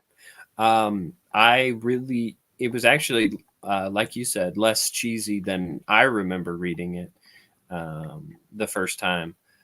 Because I think the first time that I read it, it was around COVID. And so I had access to all the other, the Dark Horse Star Wars.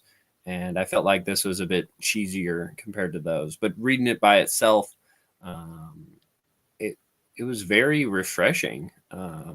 I kind of wish that we had gotten like a like something like Droids, but like a TV show adapting some of these stories, Yeah. and they just keep it the same art style that it is. But yeah, I'd say it's probably a 6 for me. It's not the best. It's definitely not the best storyline from um, this series, but it's a really good start, I'd say, especially for the little stuff that they have to work with. But yeah, Jojo, what did you think of what we've talked about today? Um, well, I thought this was an interesting series of comics. It is cool to see, how they kind of tried to integrate the movie and comic book timelines there, and also interesting to hear how they had to work around not revealing too much because it reminds me a lot of like manga with certain anime too. It's a big thing that happened in Dragon Ball Z at one point. But yeah, overall, it's cool learning more about this Magnificent Eight and seeing the storylines there and just the wackiness of the drawings and everything too. It is always really fun to look at stuff like that. All right. All right. Yeah. So since we've all said our final things about the comic book here, we'll actually finish with one of my favorite segments of the show. Let me grab some Well, things real quickly. I'm getting up. I'm sorry, bro.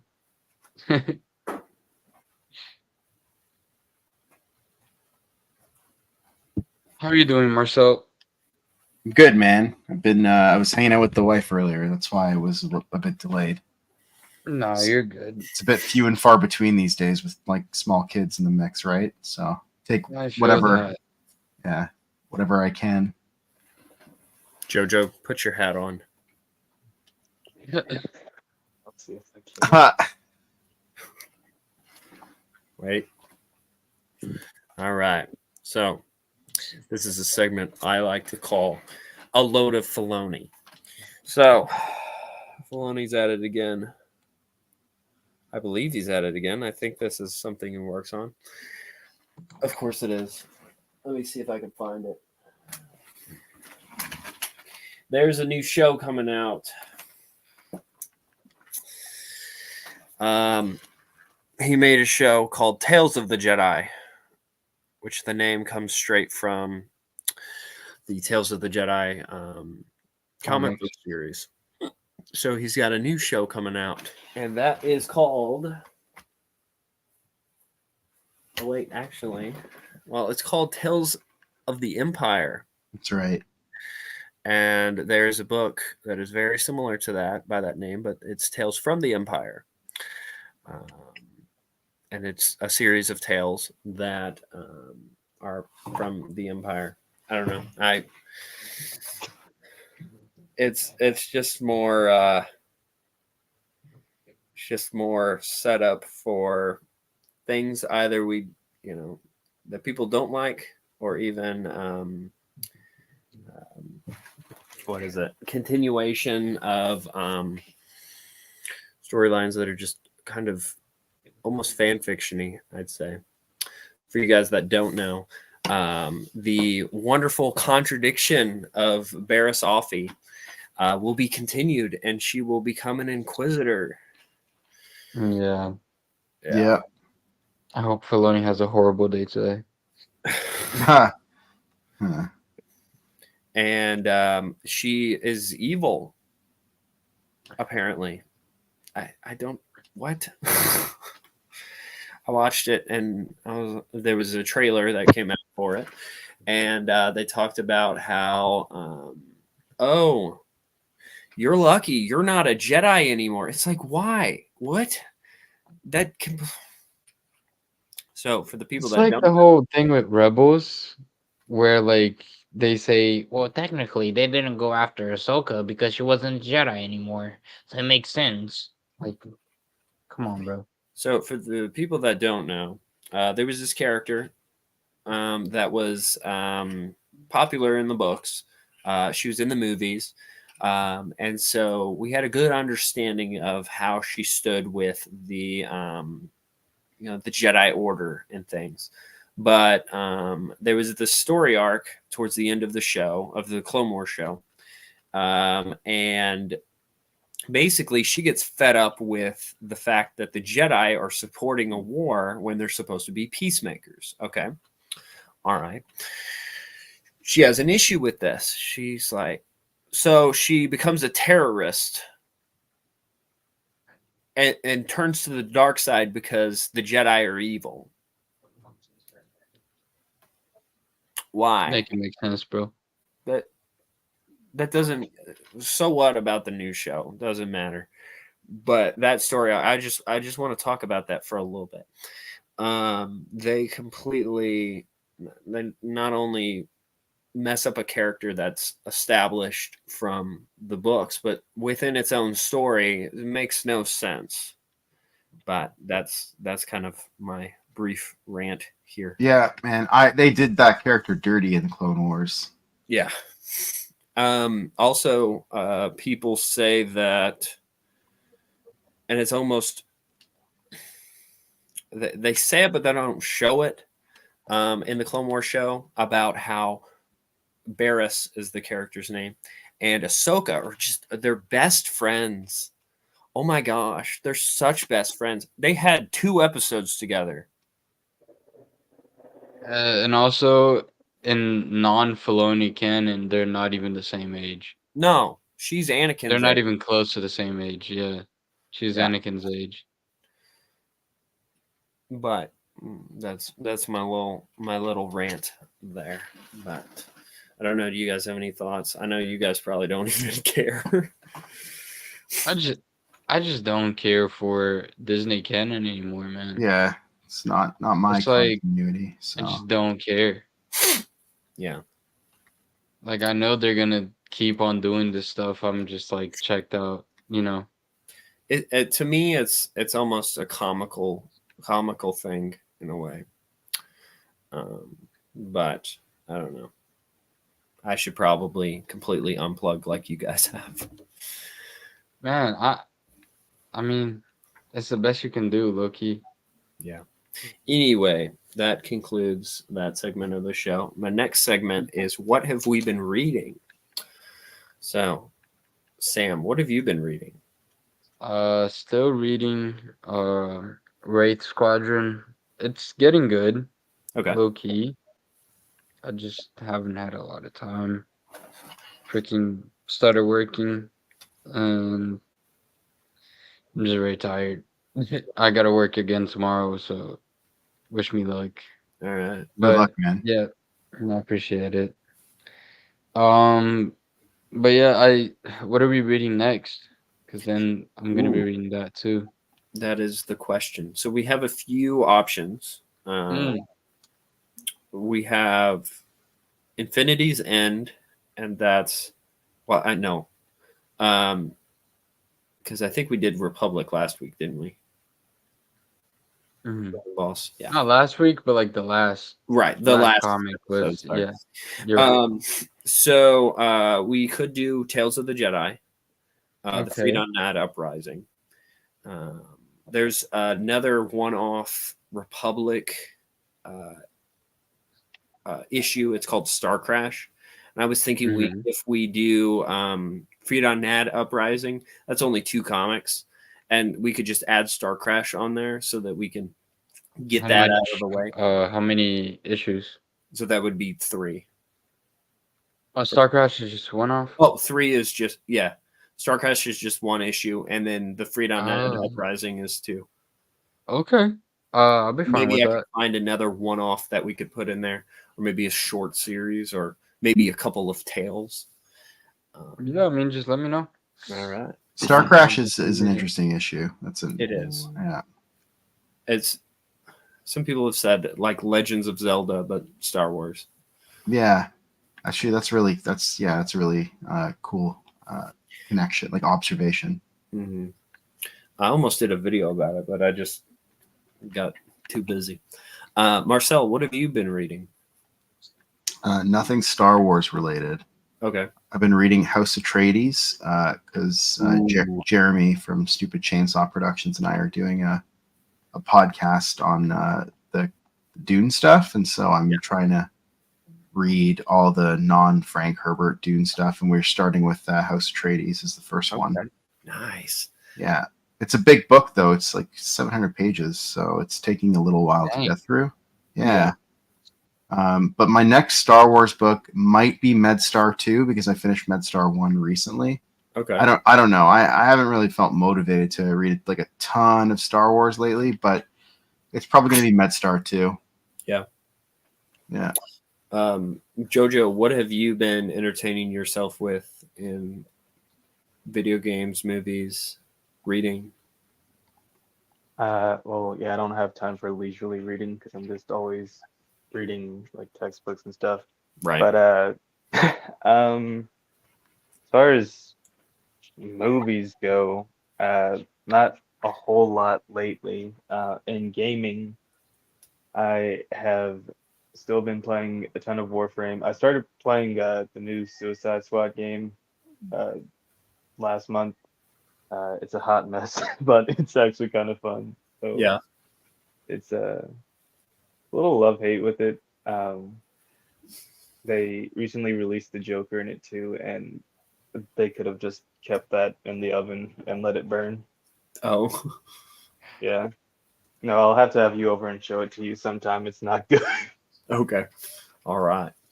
Um, I've been reading, so I'm trying to take a break from the Star Wars novels just to kind of I guess have like a kind of a reset for it because I feel like I've been a bit burnt out a little bit.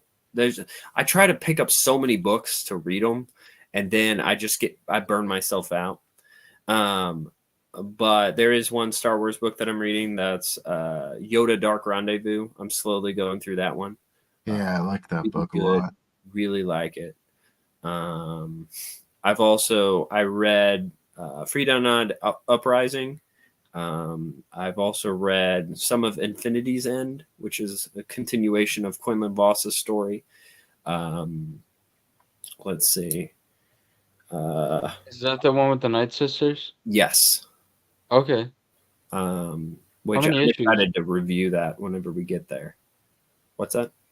How many issues? I think it's 4 issues. Okay. And then, I discovered that I did not read Honor and Duty, the Republic comic. Honor and Duty. I think that's the only like branded Republic comics that are not a part of like the Clone Wars multimedia project. Okay. And it follows Senate guards and some stuff with the Senate. I am the Senate. The Senate. But I completely missed that because it wasn't in the Republic comic Clone Wars like trade paperbacks. And yeah, because it's collected later on. That's why. Yes, because I think there's a comic later that kind of continues that. Is that right? Yes, it Okay. comes. The storyline comes back in like the 80s, even though I think the first couple are in like I want to say like 50s. Yes, which I might have to do a reread of those. Or late 40s, something like that. Sorry. Yeah. Yeah. Which I think it's during the fall of the Empire, or like yeah, the rise of the Empire. Yeah, rise of the Empire. It's just before Dark Times. Okay, so I'll have to reread those because I either don't remember them or I haven't read them yet. So it's kind of nice to have some stuff, some new Star Wars to read that was of the EU. I've also this is non-Star Wars related. I started reading some new canon. It's non-Star. I want to do a comparison video about the time period in between, like whenever Han Solo's in Carbonite. I want to do a comparison of the Shadows of the Empire and whatever they're doing, because I looked into it a little bit and I said, this is weird. It's such a mess. It is a mess, but I'm like, it's like kind of, there's some things that I like about it, which I want to do a show called Canon versus Canon. And I know some people would be like, well, the new stuff isn't considered canon. Oh, the old stuff's not considered canon, but it's all under a canon somehow. Yeah, I guess. But yeah, it's kind of it's wacky, but like a different. It's not like original Marvel Comics wacky. It's like it's something else. But some of it is like, okay, that's interesting. Some of it is just like, what are you doing? but it's almost a hate watch, but or not a hate watch, but also it's kind of a little thing that I might honestly get burnt out on and not do that. I like that idea. Yeah. Yeah, just comparing the two. If you do it honestly, right? Like an honest assessment Yeah. of It's an event. It's the bounty hunter. No, the War of the Bounty Hunters. Hey guys, I gotta get off just yeah. because I got work at 9 a.m. tomorrow. I know you hate the new canon. I'll see you. No, it's not that. I do hate the new canon with a passion, but it's not that. I just have to get No, off. I'm just It was nice reviewing Thank the you so comic. much, Sam. Do you have anything Yeah, you want man. to plug? Oh no, not really. I haven't had time to do much, to be No, honest. you're good. I haven't even had time to post memes, but um, yeah, I'll just text on the Discord which issues we're doing for next. Will do. Read them probably like on my lunch break at work or something. We could venture back to the X-Wing series. I'm down for that. Okay. I'm always down for that. So we just, haven't yeah, gone down that road in a little bit. yeah. No, just let me know. I'm down for whatever, man. Thank you so much, Sam. Yeah, man. You guys have a good one. See you all right, later. take it easy. See ya. You too, man. See you. But I would like to kind of do an honest comparison of the canons. Yeah. I think it's a good way to get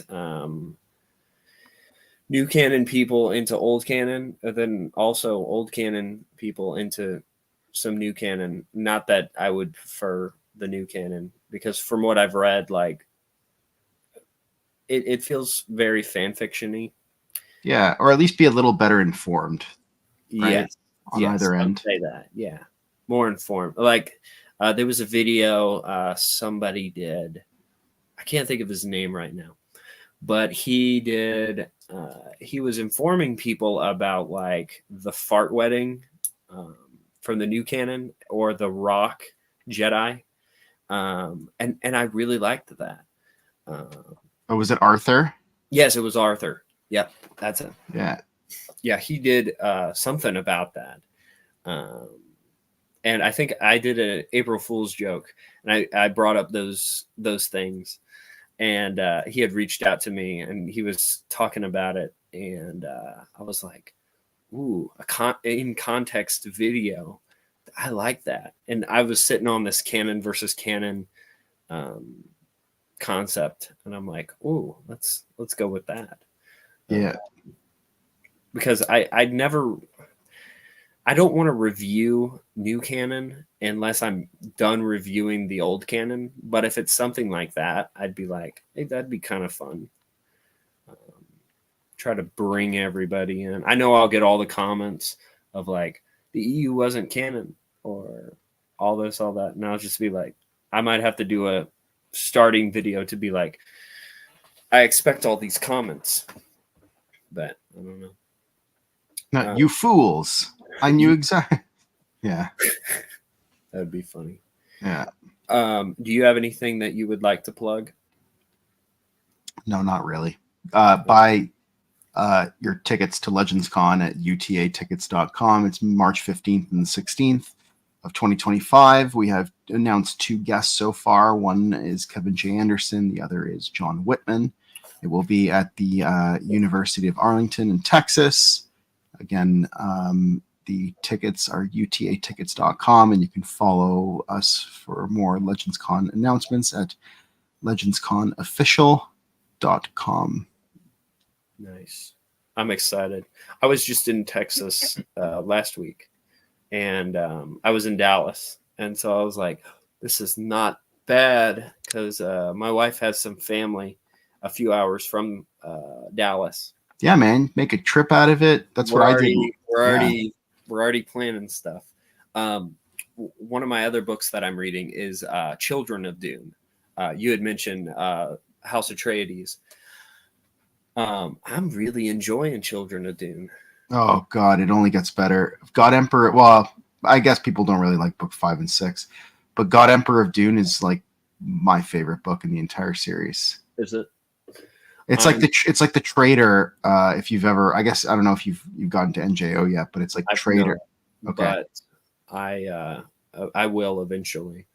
I think I might, once I finish Children of Dune, I might go back to New Jedi Order, Yeah. read a book, and then go to God Emperor of Dune. I also want to read Sisterhood of Dune because they're making the TV show based on that. Yeah, that's one of the newer ones too, I think. Yes, Yeah. which I will be lugging all of my non Frank Herbert Dune books to Legends Con for Oh yeah, yeah. to sign them. All except for one, because I already have it signed by him because I bought it while it was a signed copy. So I That's don't awesome. worry about that. That was Winds of Dune, Yeah. which I've heard mixed things about that one. Would you recommend reading the like the main series before exploring like the expanded materials of Dune? I couldn't even say how good the expanded materials are because I've only just gotten into them, but Oh, okay. I would absolutely recommend reading Frank Herbert's 6 Dune books. Okay. Yeah. I would very strongly recommend that. They are, yeah, iconic. Nice. Jojo, have you seen Dune Part 1 yet? No, I still haven't. Well, we'll have But to hang out and watch it. yeah, I wouldn't mind watching it together. But I also am probably gonna go ahead and head out. All right. Well, you have a good one. Do you have anything you want to plug, Jojo? Just my Twitch and YouTube, both Midnight Pure. I post and stream on YouTube occasionally, and then stream on Twitch whenever I can. Yeah. All right. Well, I will end it now then. Thank you everyone for watching. I hope you guys have a wonderful time. I hope you enjoyed our review of Marvel Star Wars issues 7 through 10. You guys have a great evening. Bye.